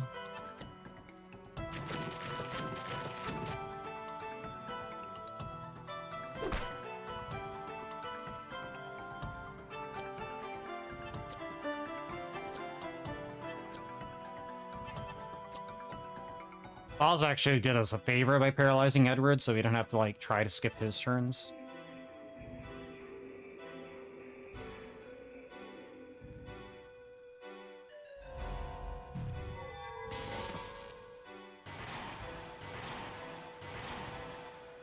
I was unfortunate I got a knockback there.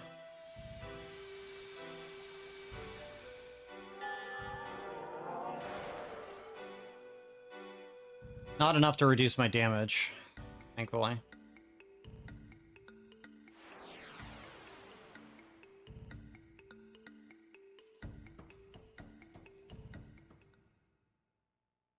That boss is down.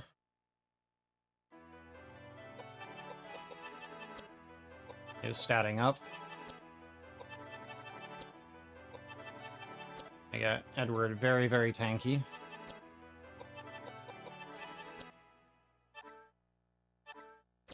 I need the icons around as well, so all the icon pieces for another thing we need to do.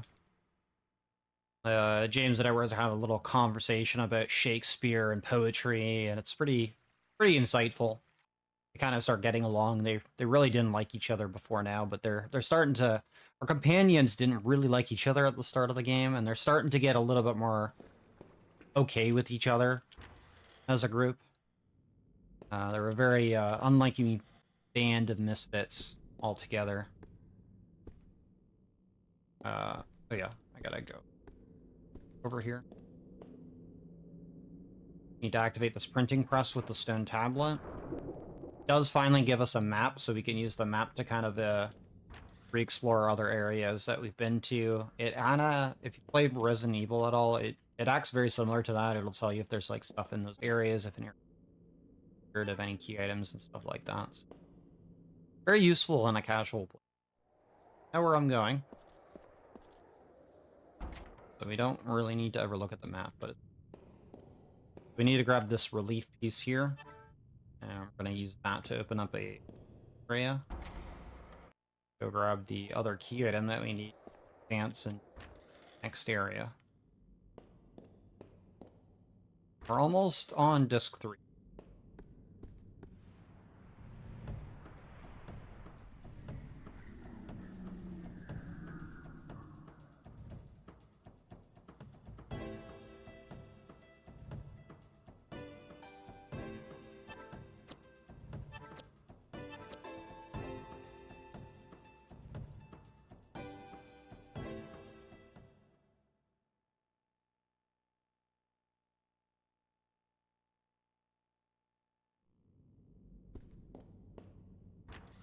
I'm glad this run is cozy. Everybody else. One of the reasons why I like some of the games that I do long runs of. We're gonna climb up on this box here. Look at this girl here and put the relief piece to complete it, which is gonna open a hidden door behind it.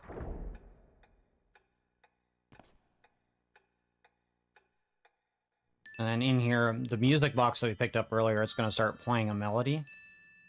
And in order to open the door that's locked behind us, we need to activate all of the pieces, or the switches, in the correct order to play the same melody. I'm going to let this cutscene play because I think it's hilarious and it's very short.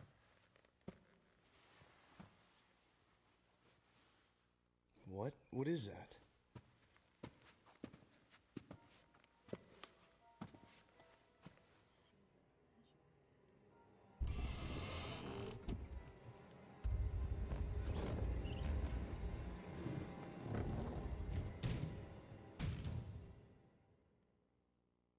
Is that just a mummy? Cross your fingers. That was disappointing. Holy Savior! The secret of the Fomors from the bottom of the sea. Immigrate!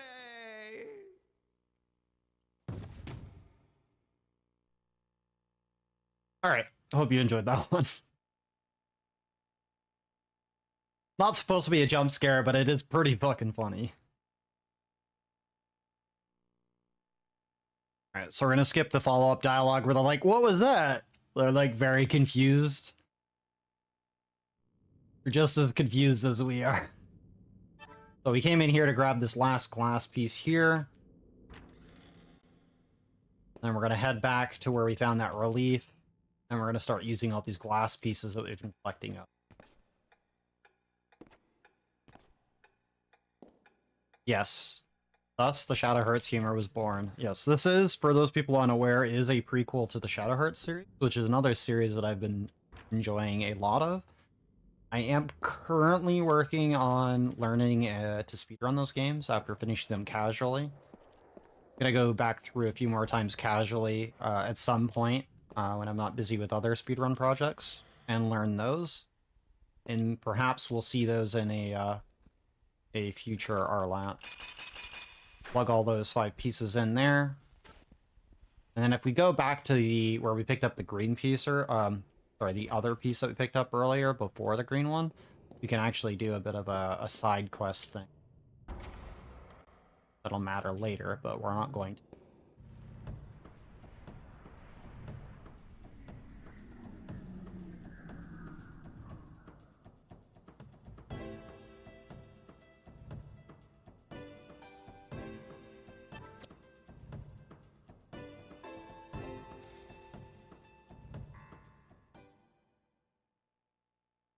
I will also be coming, treating you folks with another cutscene, because I also find this one pretty amusing. It's rather hilarious with what's been going on in the game. And if you know, you know. If you don't, you don't. But it's still funny regardless. Not this one. The one that'll be happening right after this. So we're going to attempt to leave the church now after examining that wall. Learn that there's something moving. And as we try to leave, got a cutscene here. So enjoy this one, and then we're skipping the rest of them going forward. What the? What's that bell? Just the passing of another day. Oh no, today's All Saints' Day.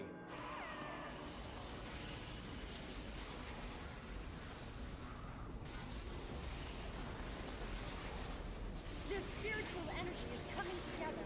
What power? It's like a monster.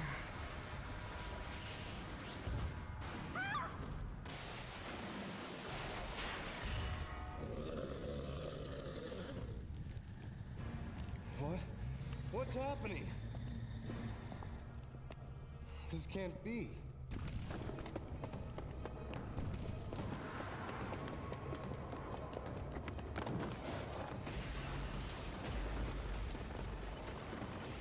No! Kouldeka!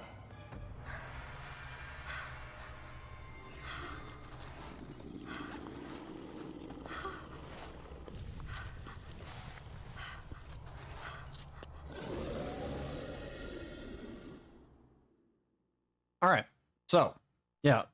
Apparently it's All Saints' Day, and that matters. Thus all the monsters and stuff appearing out of nowhere. Manifested into this boss.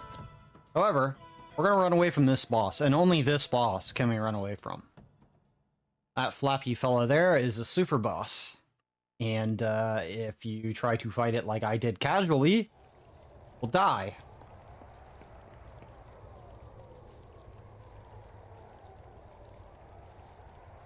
Alright, on to disc 3.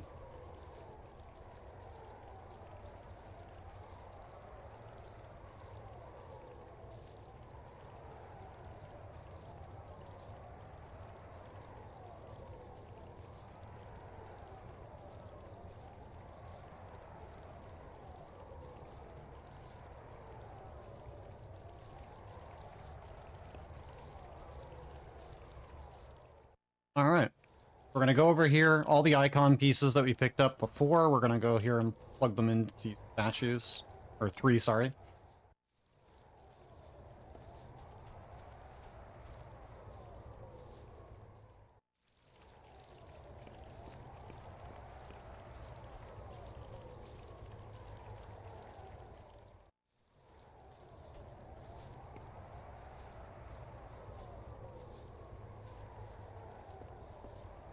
You leveled too much when you came back to it?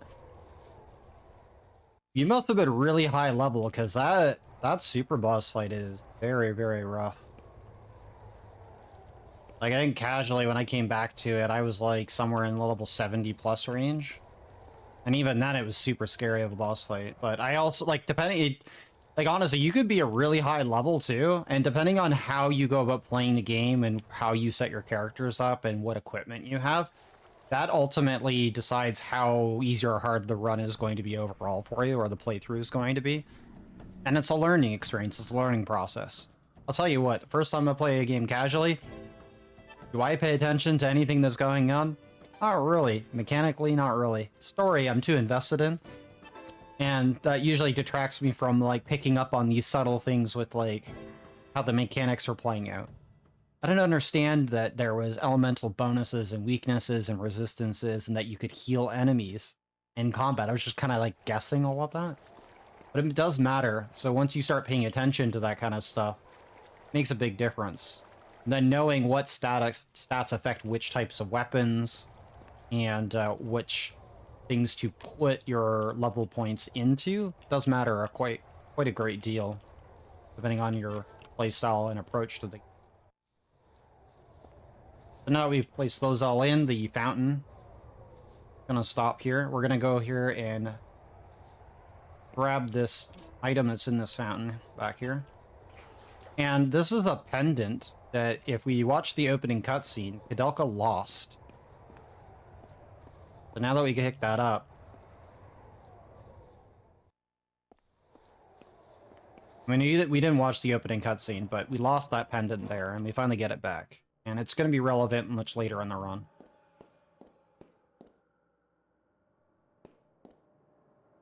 Alright, so we're going to get what I find to be an interesting cutscene here that I'm going to let play only for story and context reasons. Going forward, I'm going to skip everything else possible until, like, the last part of the game on disc 4.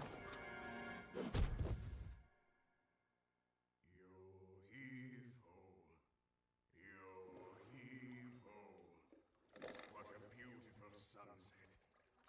Bring our boat, boys. Quickly. Steady. And shallow waters. Now, slowly. Lower the anchor. Don't be unreasonable. We can't handle that many passengers. The sky is getting dark. The draft. We're sinking. Bessie? Bessie! The meat is burning. It's burning. No, it's not working. No! Hey! Hey! Where are you going? Where are you going? Hey, you! The boat! No! We're sinking! Wait! My boat! My boat! My boat!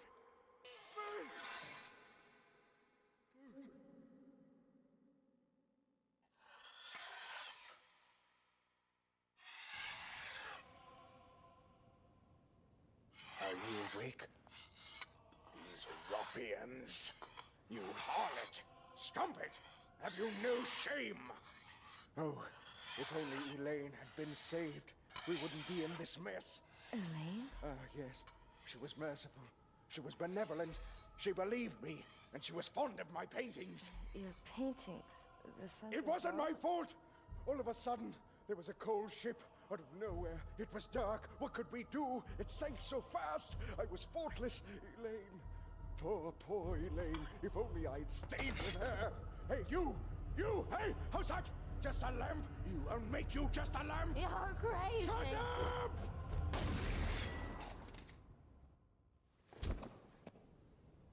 Honey, let's stop this now. It's time to stop. It's okay. It's over. I'm sorry. My husband, a long time ago, he was the captain of a big pleasure boat. It was a gorgeous boat. He was so proud of it. But then there was the accident. So many people died. Everyone blamed my husband. It was so difficult for him. He started drinking heavily. Silly, isn't it? No matter how much you drink, you can't forget such a tragedy. But he met Elaine. She believed he was innocent. She helped him carry on. This Elaine, she's dead? Yes. Why is it that good people seem to die so early? What a waste. While Elaine's husband Patrick was traveling, a robber broke into their house. My husband has always said, if only I had been there for her. We should stop this conversation now. My husband is waiting. He can be so impatient, you know? Alright. So that gives us some context of all of the stuff and what led to where it is now. So the couple that we met earlier, that tried to kill us, you know, no longer going to be a threat anymore. I need the key off Bessie's body there. Alright. But yeah, they've been through hell. It's not like they wanted things to turn out the way they did. And yes, that that black screen during the cutscene was normal, as we were knocked out and couldn't. Well, anyways, yeah, a lot of stuff went down.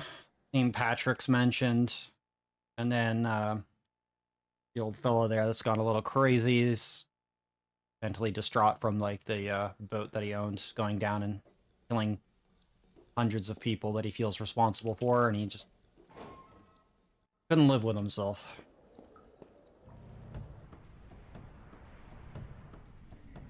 So one thing that was brought up is, yeah, the voice acting. Top notch. I'm glad that they used theatrical performers to get all the mocapping and to get the VA done. It's incredible how well a group of actual actors did in this time period where voice acting in video games wasn't really prevalent in a majority of games, and those that that did use it wasn't that great. So we're gonna go ahead and double check our accessories here. Oh, that's a good boost there. So we're gonna throw that on, and then we're gonna fight a boss here called Gug.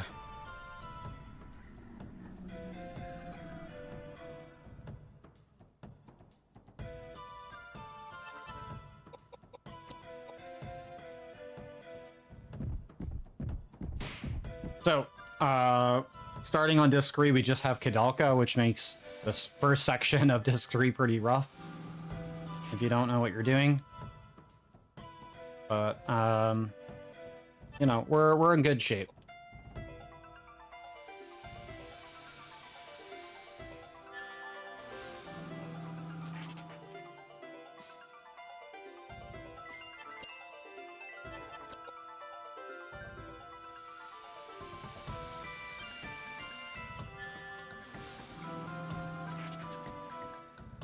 Alright, Guga's down.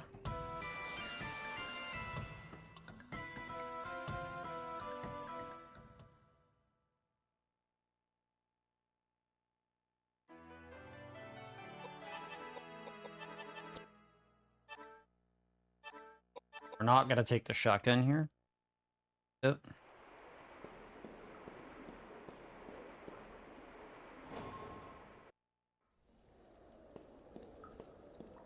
Gonna continue on ahead.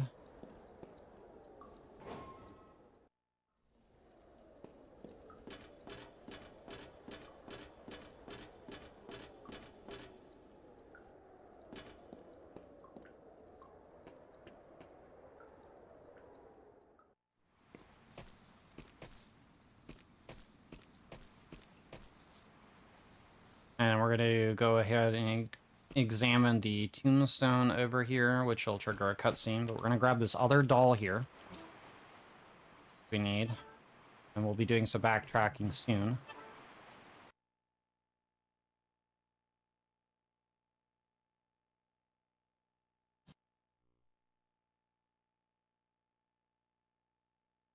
Yeah, in boss fights, escape skips your turn because you can't run from boss fights. That only works in boss fights, though.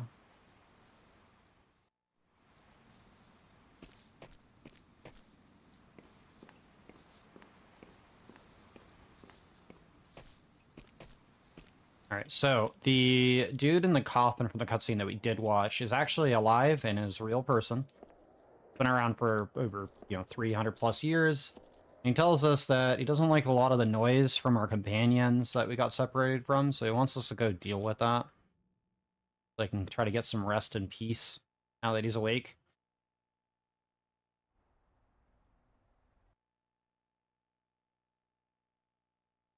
We do learn his name. I'm not going to tell you. So anyways, so now that we got that done, we can go ahead and head back. We're gonna go all the way back the way we came.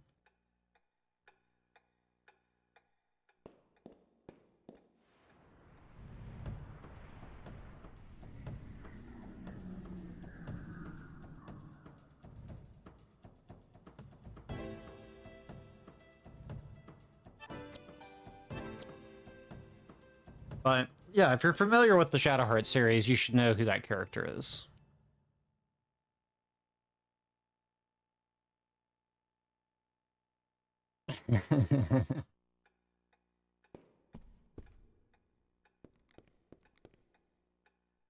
All right, so now that we've rejoined our companions, we're gonna head on back. And now that we have the 2 dolls that we do, we can unlock another way to go to a new area.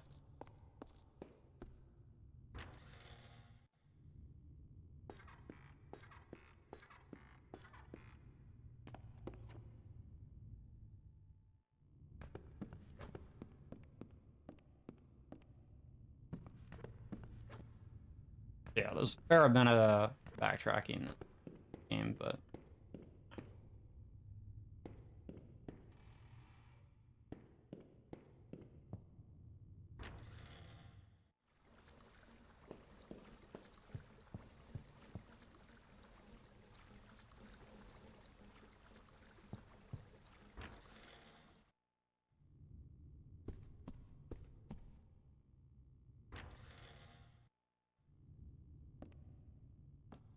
it's like the longest backtrack here right now.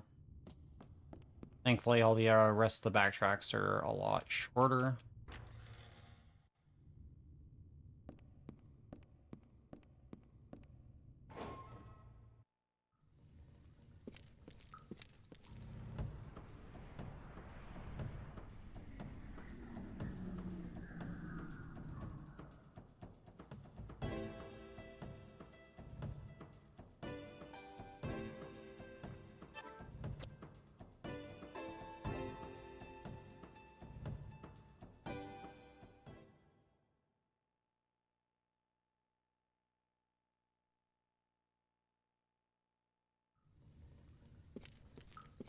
So at this point, we're just returning to where we started in Disc 2.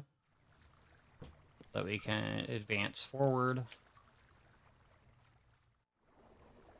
Oop. I didn't mean to go into this cutscene trigger here. Or this, not cutscene trigger, but like screen change.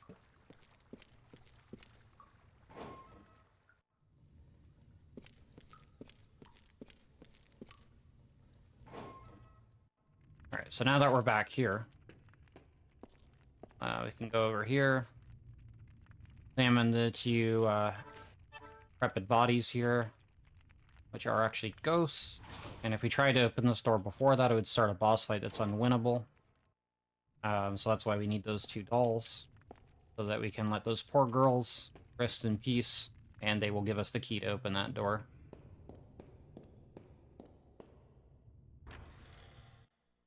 Alright, so now we're in the actual living part of the house here, where the so-called Patrick living. And then we get ambushed by floating furniture from IKEA. I don't know about you folks, but I'm very scared of furniture from IKEA. Alright, so, furniture from IKEA, we're going to be casting, you would think, fire on the chair, but we're actually going to make the chair wet. That just works out far better.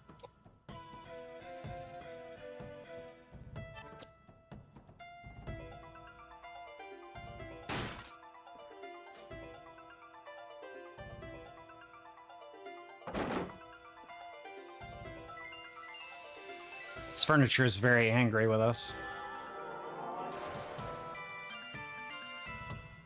I miscasted with James, by the way. I'm supposed to target the chairs.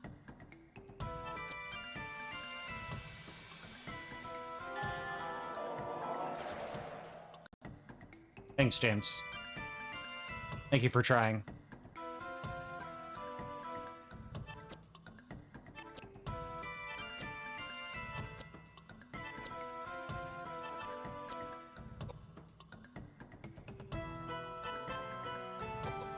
And then the bookshelf there, we're gonna use Megalith on it.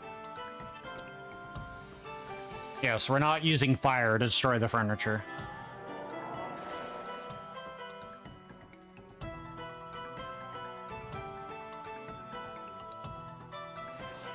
I don't think James' stats are high enough right now for him to do any sufficient damage, but...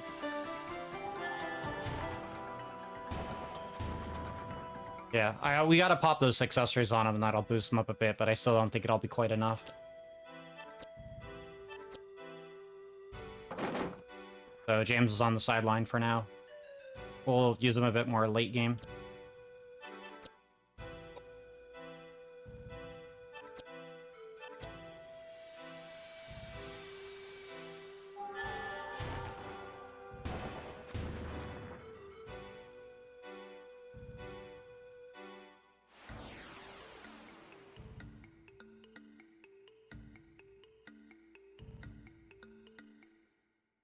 Alright, so after defeating the floating British Kia, the ghost girl that's been following us around the whole time then ambushes us, manifests a physical, grotesque form.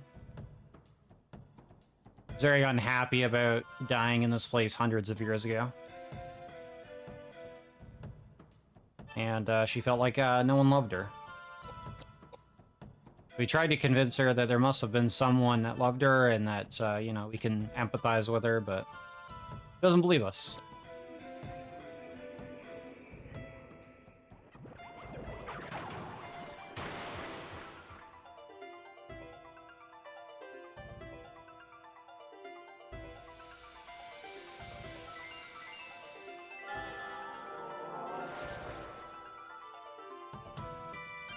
So anyways, Ghost Girl's name is Charlotte.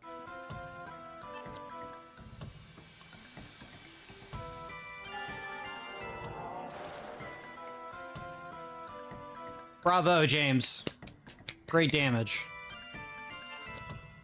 Real MVP of the party.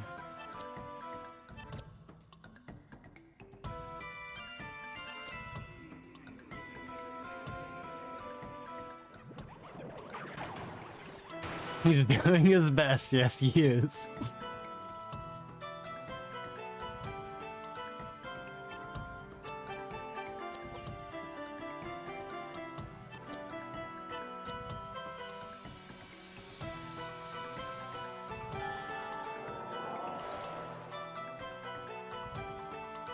Alright, so Charlotte goes down. A little bit more of a conversation cutscene with her, and then we can move on. She gives us a guaranteed accessory drop, which is nice. Especially because we're starved on those right now.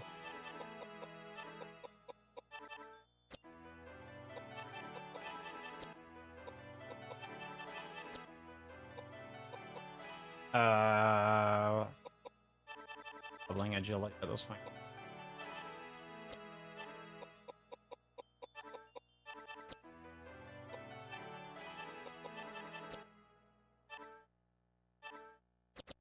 We get the star brooch. Next thing we're gonna do, we're gonna readjust our accessories here, make adjustments. Benefit from. Gonna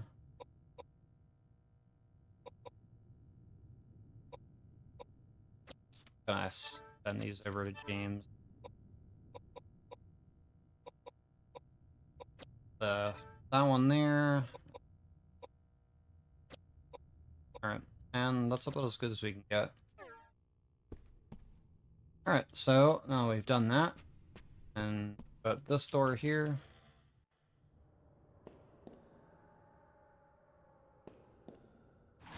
Yeah, there's a lot of pile of dead bodies being hidden here. Well, anyways, now that we're here, we're gonna go this way. I don't know why she's stopping running. Holding the run button. And record that we picked up earlier, we're gonna play here. Gonna open that drawer there so we can get some notes, play a nice little melody. Don't really hear much of here, and then we're gonna walk over this way, climb on top of here, and start another boss fight. And I wasn't lying when I said there's lots of bosses, and running this speedrun is mostly just straight up boss fights. Alright, so, James should be able to do damage. This is Jezebel. She has like 9,000 HP. She's weak to fire, so that is what we're going to cast. James, I'm giving you one shot. Do some real damage, please. Don't make me sideline you again. James, come on, man. I want to see those quad digits.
Yeah, bosses are dealing quad digit above damage now, which is not great if you didn't get that armor and those stats that we did earlier.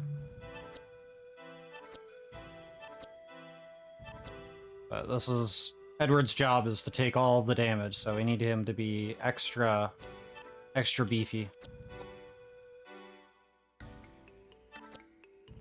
I would love to see this game at the very least get ported. I would not want to see this game remade. I would like to preserve the essence of what it has. Being available on more modern consoles would be amazing. Anyways, Jezebel goes down.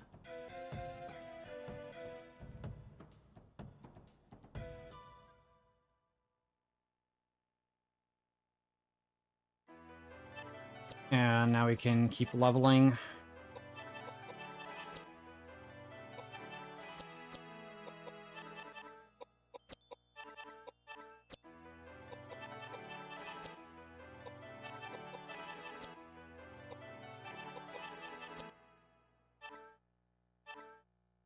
Don't want the pistols, so I say no to that. So now we're in the level 20 range, which is good. This activates a pretty long but heartfelt cutscene where we see ghosts of Elaine. And this is the moment for James to kind of like let it out that, you know, he loved Elaine, breaks down, and he actually starts crying, and it's a fantastic moment for James's VA at this point.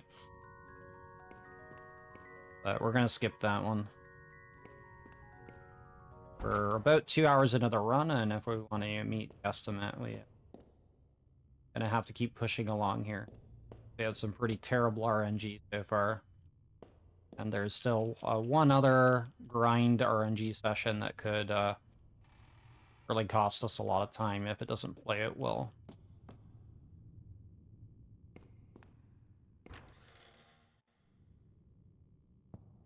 Alright, we're gonna examine this phase here to grab some more ammo for Edward later. And hit a secret button here. Open a door here that's hiding. We're gonna go in here and talk to you. Yes, the infamous Roger Bacon.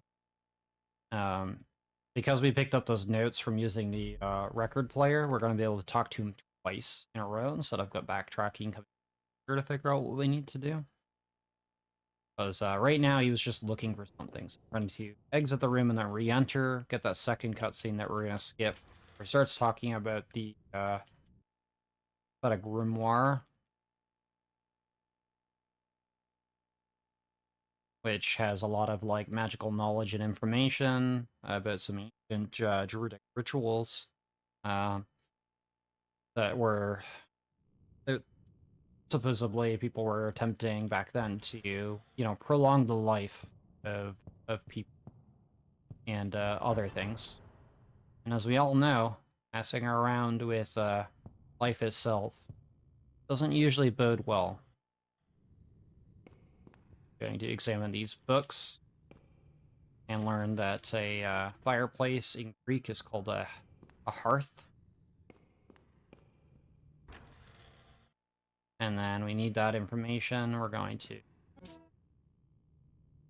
grab a empty bottle here that will be later. Backtrack to use it. We're gonna head on down here. Open a secret hatch. We're gonna step on this weight scale.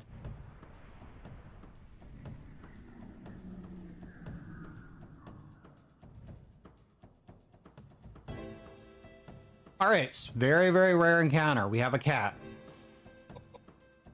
Alright. It has a chance to drop one of the best weapons in the game. And if we can get it, that'd be great. So, I'm sorry, poor kitty. You need to die.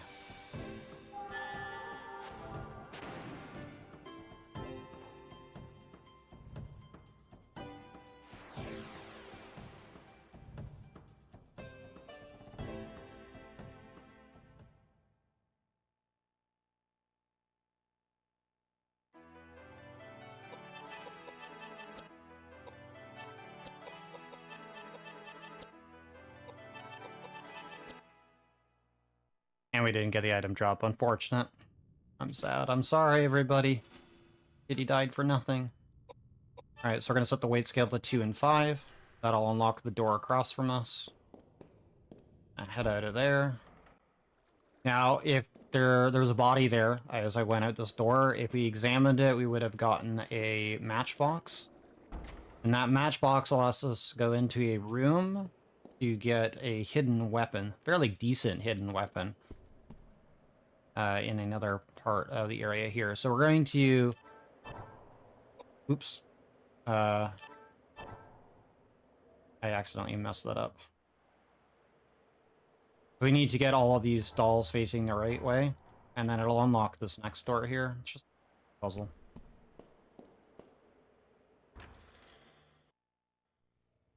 And we're going to get into the last grind session of the game. And the reason we're doing this is because there's a fairly ridiculous boss to sort of fight coming up. And by ridiculous, I mean he has different stances and phases he cycles through, and depending on which ones he's in, he is immune to damage that we deal and will heal off of it. And it's very hard to tell. He's probably hands down one of the most ridiculous bosses and toughest bosses for someone to fight against casually. Particularly because of how strong he is.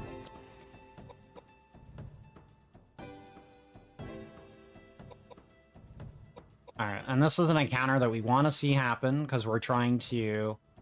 we're trying to get a drop off the little guy there that's running into the corner. That is called a Mars. And a Mars has the chance to drop a magic scroll, which is a item that allows us to cast magic spells of a higher level as a consumable, rather than needing to actually have that level ourselves.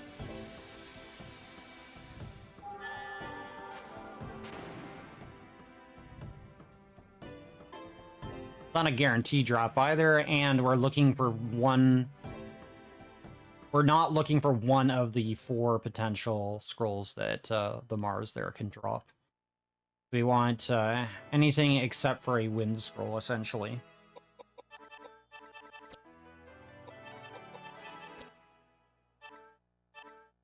Alright, fire scroll works.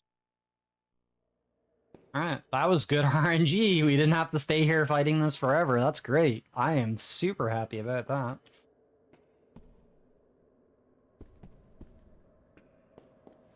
Alright, so we go into this fight against Apostle. Hands down, the hardest boss to fight casually for your first time through the game. But we're gonna make this a really quick fight.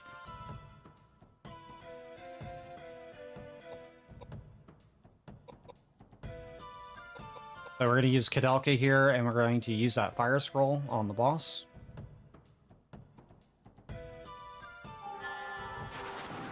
And the boss is dead.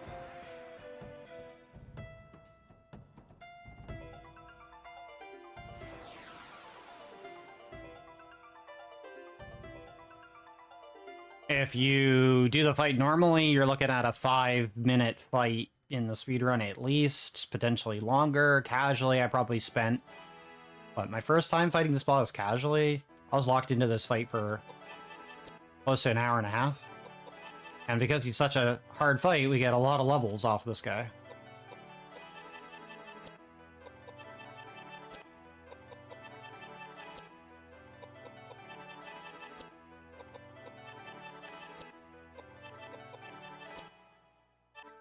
We got a huge amount of levels. We get a crossbow, which will be a new weapon for Edward to use. And we're basically done with disc now. So we're going into the last stretch of the game. So there's not too much left at this point.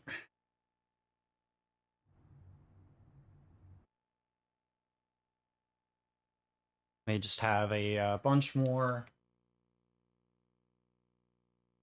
So we're on disc 4, it's go mode. The rest of the run. 4 and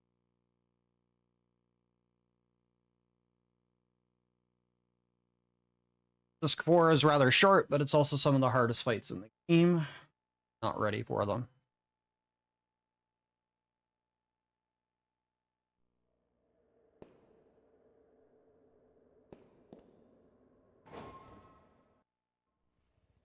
Alright, so we're gonna do our last backtrack in the speedrun. We need to get some stuff to make a bomb or an explosive. Chemicals we found back at the lab where we found that empty bottle.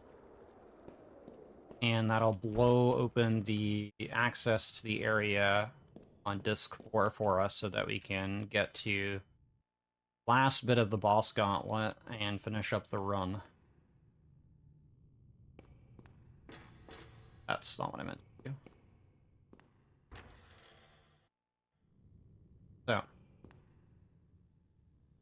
the cutscene that we skipped by examining that door when we started getting onto disc 4, game's telling us that we need to grab some ingredients, some stuff in the lab to allow us to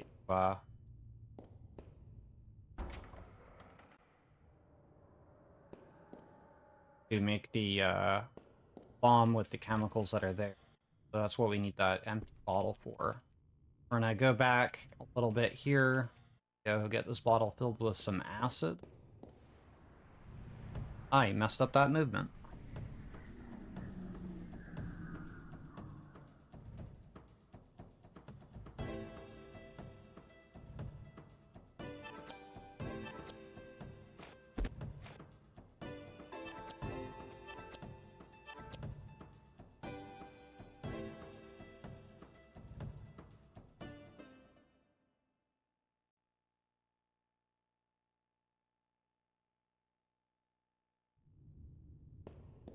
So far, time hasn't been really on our side as far as the RNG goes, but we're gonna finish underestimate at this point. Good. Still happy about that Or at least pretty close to the estimate. If some of these fights don't go well, but grind didn't take long, so there's not too much left to go. But anyways, gonna fill up the bottle here. Acid. And we're gonna head back to where we picked up the bottle, and then that'll trigger longest cutscene in the game. This heartfelt cutscene in the game. Between Koudelka and Edward, as James gets to work on making the explosive that we need.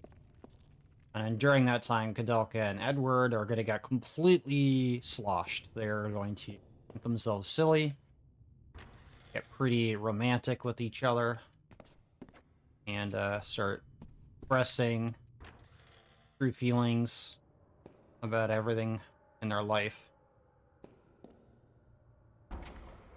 Hands down, like, one of the best and well rehearsed cutscene in the game.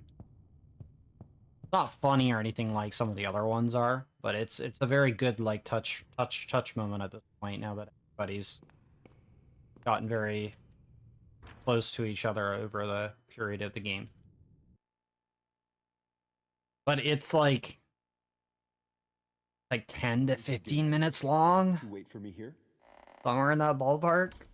Oh, we're not gonna watch it. Why I was explaining what was going on with that one. But again, highly stress playing the game casually. And as a speedrun, it's a lot of fun. But casual experiences always.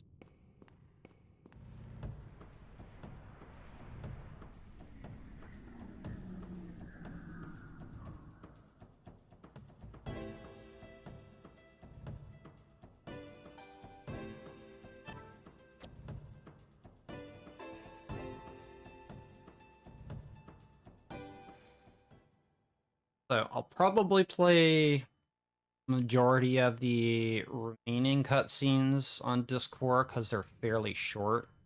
The only really long cutscene in the game happens to be on this disc. But I have done this run with all the cutscenes. That includes all of the voice acted ones and yeah, I have done it for roll once or twice, I think. I've done it once for sure. But yeah, cutscene percent with roll was a lot of fun. It's a nice, comfy 4.5 hours. Definitely worth doing.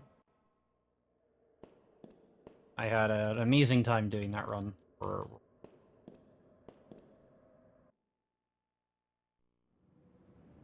But I will let these cutscenes play out from here on in, but yeah. Sad that we don't have the time to deal with a 15-minute cutscene. But we're on the end game at this point.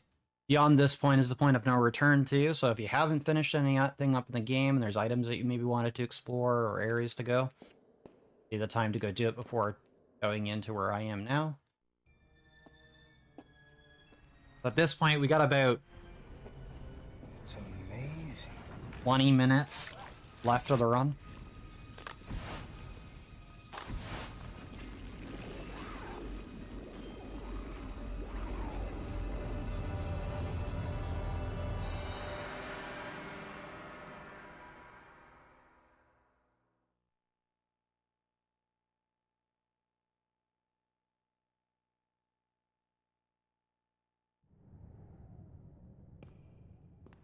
Alright, so, what we need to do now is to climb these stairs. And, yeah, so we have this tree that's kind of growing all over the place, which is referred to as the tree of life in this game. We're going to secret pain. Oh, that wasn't the correct order, was it? Nope. I forgot the order on that. That was my bad. Secret pain people light. Alright. Messed that up slightly. My fault. I forgot. So what that does is it moves a sarcophagus, reveals a hidden staircase or in monastery that we're in the back half of.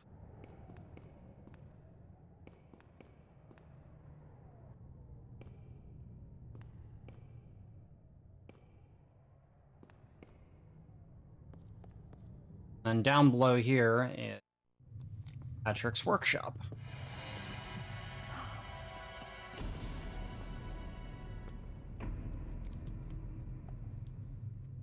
Patrick. Poor Patrick.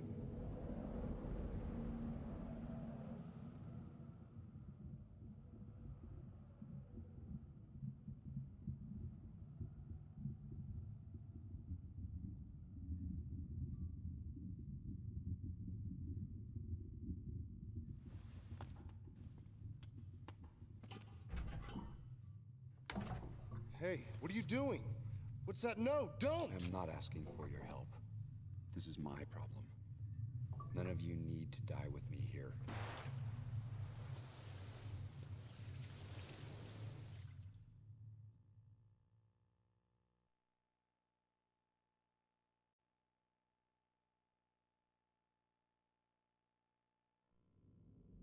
All right.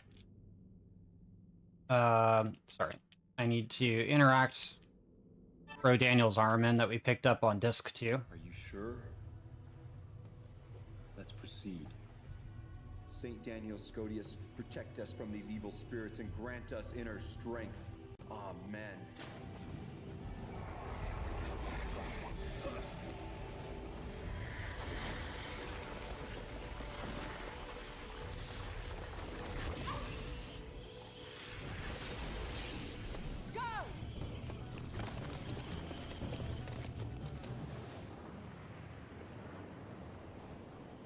Thou, who were created and born out of dust, now go quietly and return to thy maker!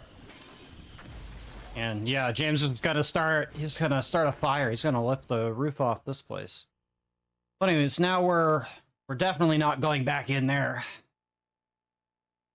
And we're gonna climb to the very tippity top.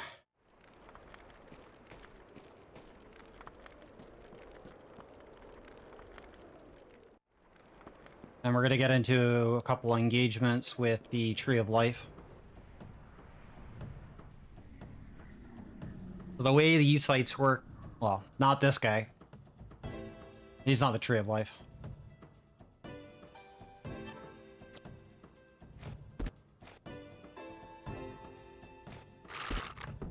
There is 2 forced encounters as we're climbing to the very top here.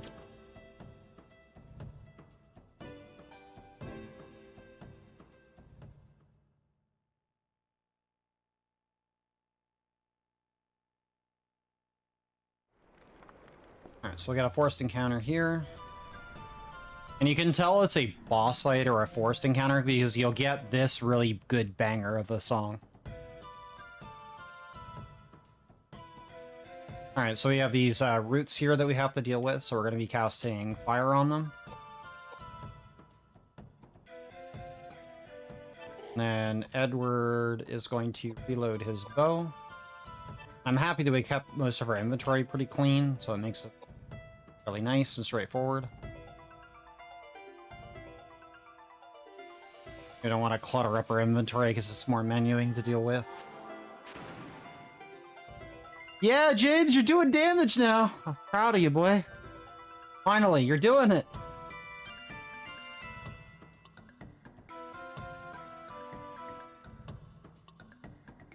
Jim's having some time to think. Just give it a moment. This is an old game.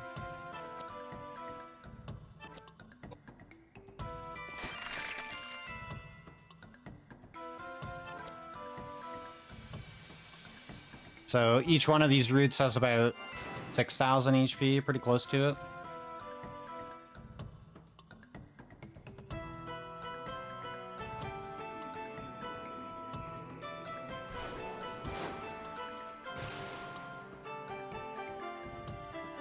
And they do massive amounts of damage too, and they can multi-hit for upwards of 1,000 per hit. That's why we want Edward to be as tanky as he is. and our formation to be what it is. Because everybody else will die from a melee hit.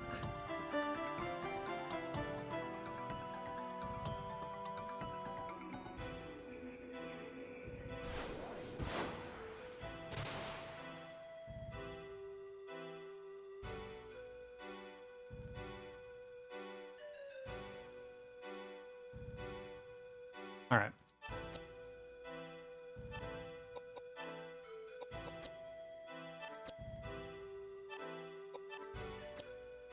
We're gonna have James attack that one. And we're gonna have Edward back.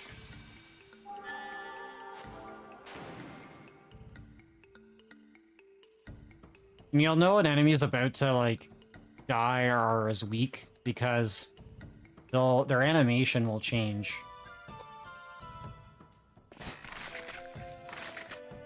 And they'll also, in most cases, start running to the far back so you can do a little less damage to it.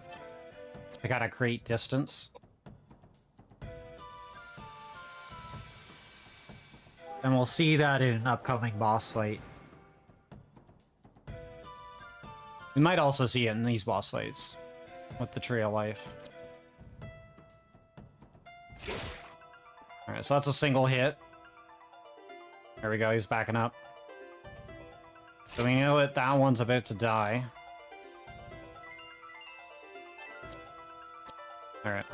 Also, the weapon that James is using has a range of 2, which is why he can melee attack from the position he's in.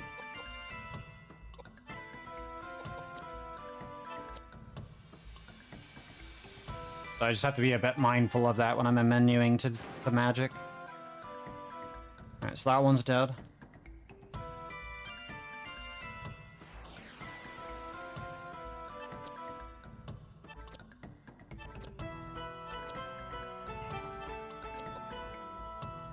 And Koudelka's got flare to level 2, which is nice.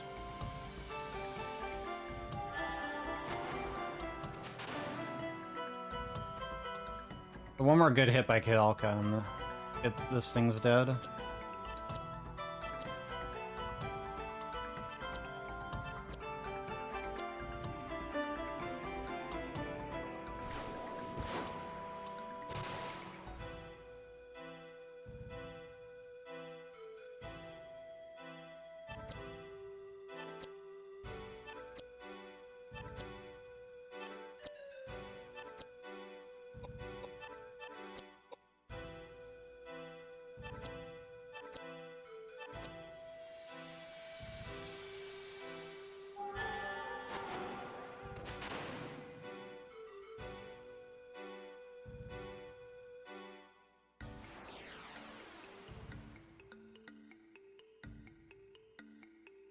Alright, and what we're hoping for is that we have about 66 or higher agility total on Koudelka.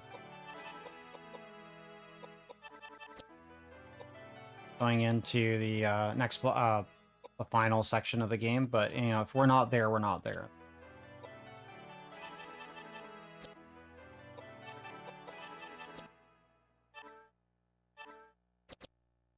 So we're gonna pick up those idols. And we'll use all those to boost our stats even further, so those are nice little free stat boosters. Those are guaranteed. Which ones you get are random, but those are guaranteed drops from these encounters that we're doing. But you can get them as random drops, rare drops off other enemies as well. Those are nice little stat booster items. Alright, so one of those has Patrick attached to it. He's immune right now until we deal with the one in front of us.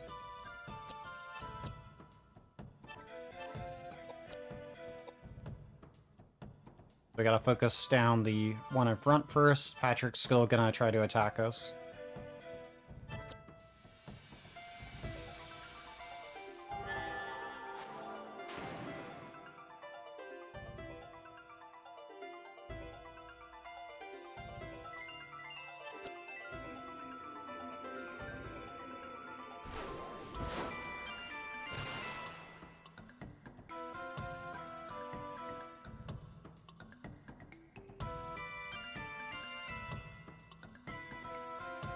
And Kouldeka got moved back, so we're going to move her back up forward, so Edward doesn't get pushed back. And then we're going to cast Fire. And because it's level 2, it can hit nearby targets that are next to each other, which is super nice.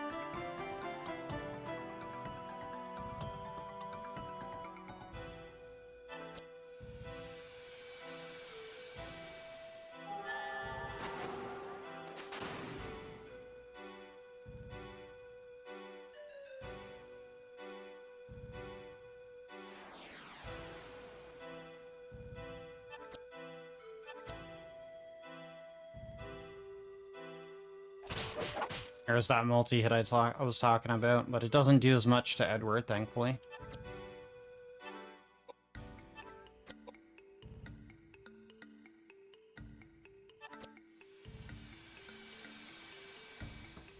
You're here with the Roman nuts? Glad to hear it. Sorry to say that the run's almost over. We picked up Roman nuts through the run, though. If you wanted to, I could rename them to D's Nuts. Which I find extremely amusing. And anytime that you get Roman nuts from that point forward, or any item if you rename it, will always be that particular name. But it's a nice way also when you have lots of weapons that you're cycling through, or that you want to kind of identify which item's which, instead of it all having a generic name. You can personalize them, and so you know exactly what they are.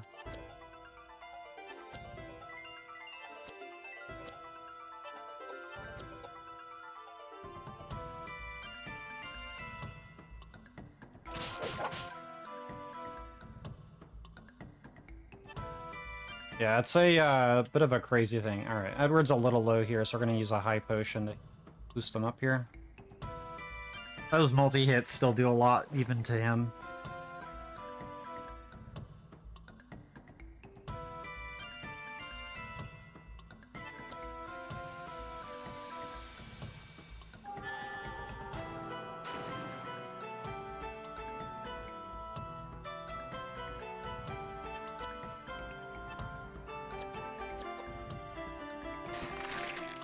Oh yeah, I forgot. So it doesn't deal a lot of damage to this guy. That's fine.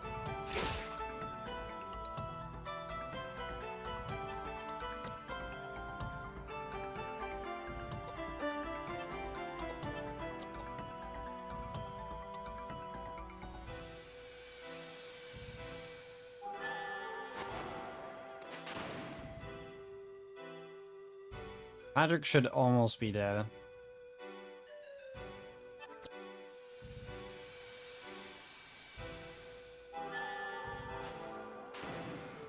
There we go.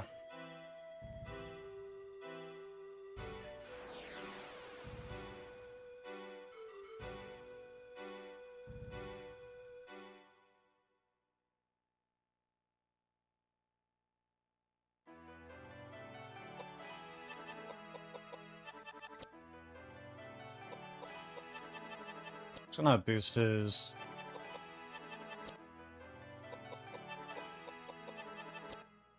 boost his vitality a little bit more here. So we got a couple more idols. We'll use those to stat boost. Just to kind of help us along here. We'll do a Vit boost on Edward. And we'll do an int boost on James. We'll do an ability boost on Kouldeka. Do Dex boost on Edward. And we'll do ID boost on James.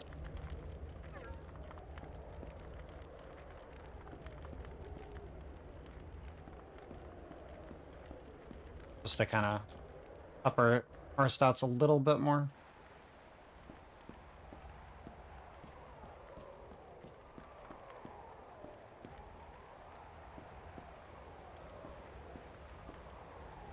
Climb the stairs, Kouldeka. I swear, she has the most difficult time climbing stairs. Alright. So, I remember my casual playthrough, but I got to this point, and couldn't figure out how to progress. And if you know, you know. If you don't, you don't. Skip that cutscene. It's a cool, creepy cutscene, but we're gonna skip it. Almost done with the run. Not too much left. So now we gotta run to the top here. While we're doing that, we're being chased by what was formerly Elaine's body. That has been corrupted and without a soul. We have Pogger's music for the next couple boss fights.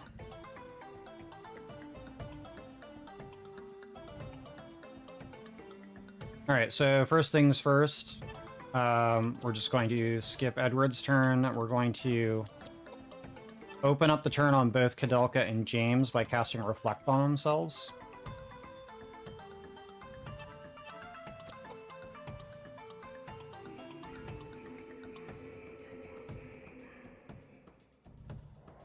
Now, if we had the 66 agility on both of them, then we would be able to cast it off before this attack.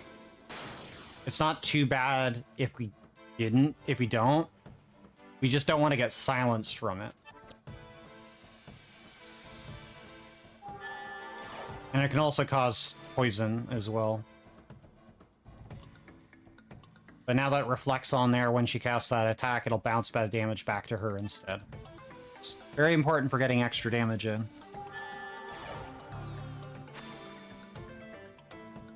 Because she has a lot of HP.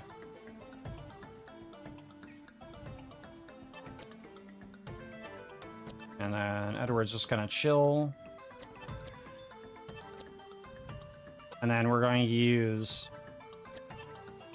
both Koudelka and James here to cast fire on her. And we're gonna bring her down with their spell casting. And also by bouncing back the damage with the Reflect. So at this point forward, we gotta make sure that Reflect stays on long enough to finish this fight. And if it goes down for any reason, we're going to recast it.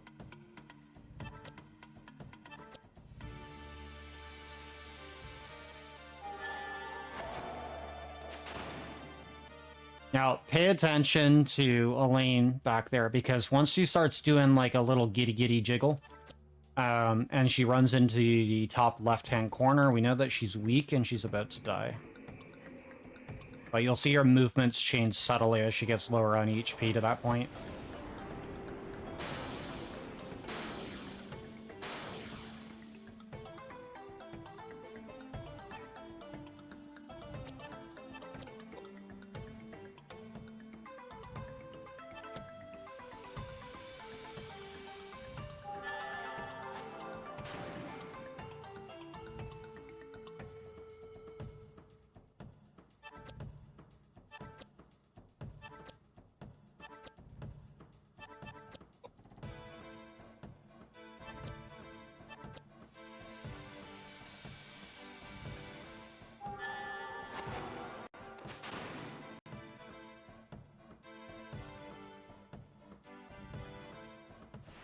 Oh, we just killed her before she did it. Alright, that's good enough for me. Didn't get to see her do a little jiggly dance. Starts wiggling her little legs and then runs out of the corner. So, got her before she did that. First thing I need to do before I forget is I need to heal everybody up. I have another fight to do.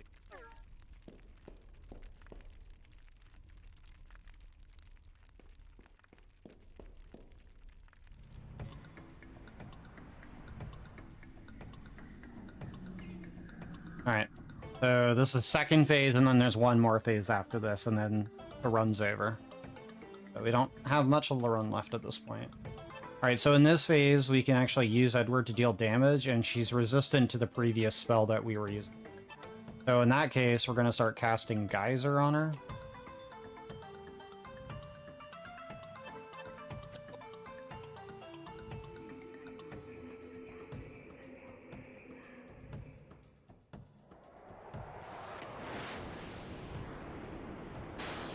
And I forgot to reflect right away, so that was my bad. I will do that on the next turn. An unfortunate misplay there. Recoverable. That was an unfortunate play.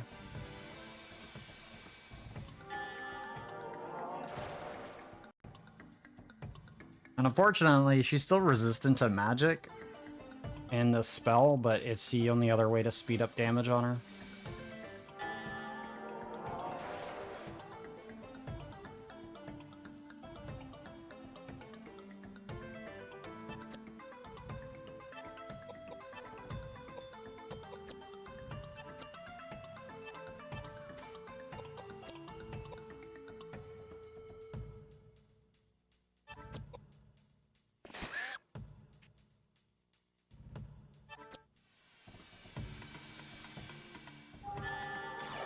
It's really funny that James is outspeeding Kouldeka, but she didn't really get any accessories that boost her speed, unfortunately.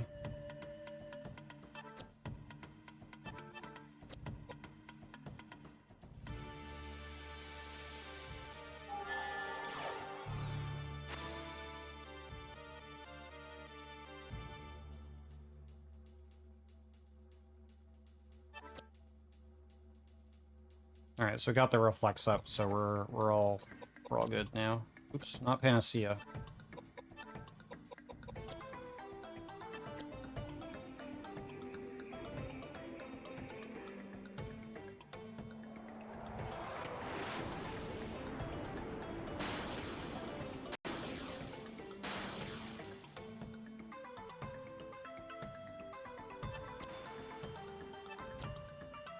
Alright, she's doing the little wiggly thing. We know that she's weak. And she's within death range.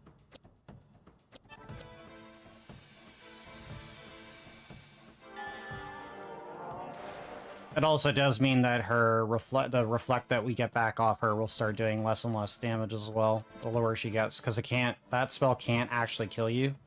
Neither can poison in this game.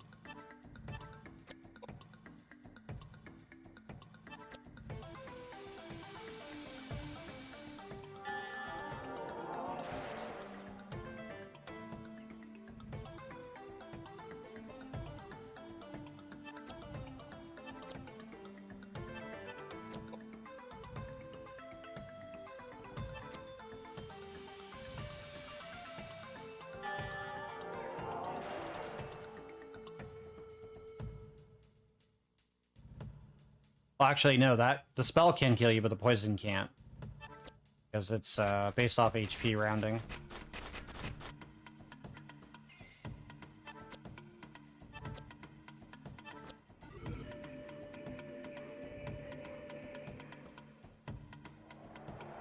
But you'll see on this bounce, it's not going to really do much with the reflect.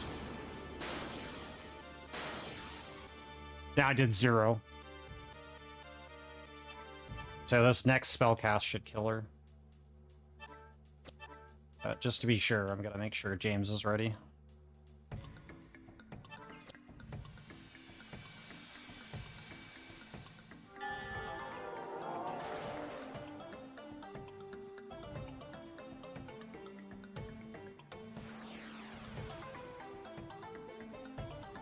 Alright.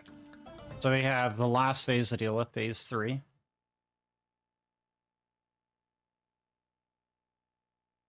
And this is where it runs 10 live and die. Oh fuck, I forgot to heal. That's bad. That's really bad.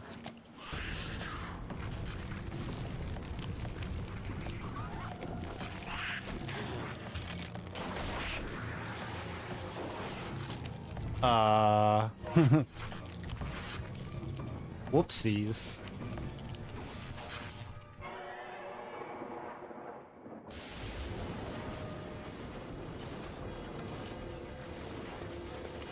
Well, we'll see how we survive this fight. Be a rough start.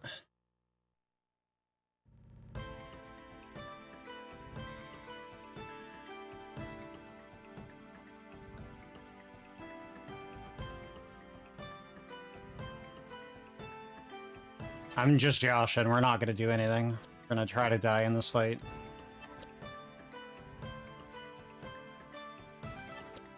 We don't have the stats to actually win this fight anyways.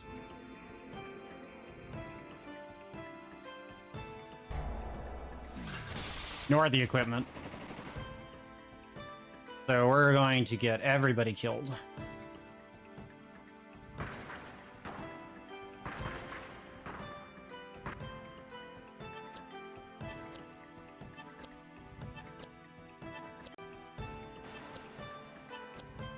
So yeah, in the actual 80% run, we do want to actually not win this fight.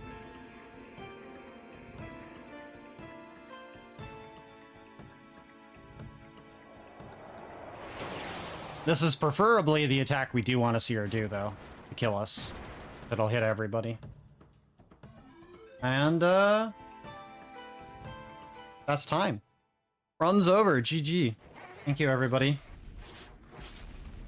Guess while the next runner's getting set up, hopefully, we can watch this last final cutscene on the way out. Me? Are you punishing me now because the path to my faith was tainted? I accept my fate. If it is your wish, then I accept my fate. Wow, that was really close to the estimate. RG was not favorable to me, but we did watch a couple cutscenes. Go. If anyone is to be killed with the sword he will be killed. I am what I am. I am content with my lot. I have always loved you, Elaine.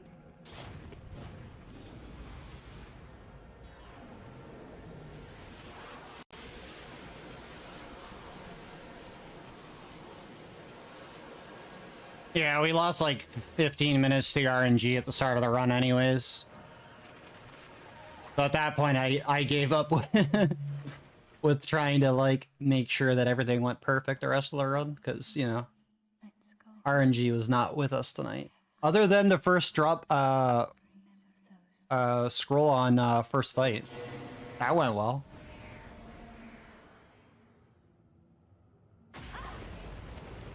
We got scroll on first try. So that's huge. Because normally that grind for the fire scroll to one-shot Apostle takes 5 to 10 minutes or more.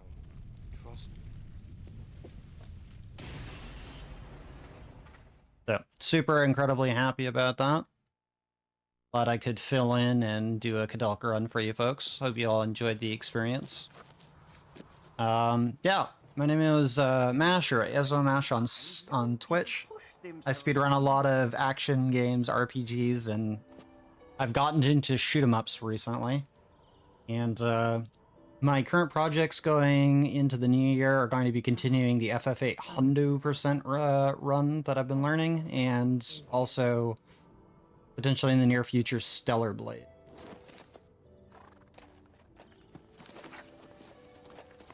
Also, I do have a run in this marathon that is actually scheduled that you will be able to see later on. I believe it's on the 15th? Hey, your nickname.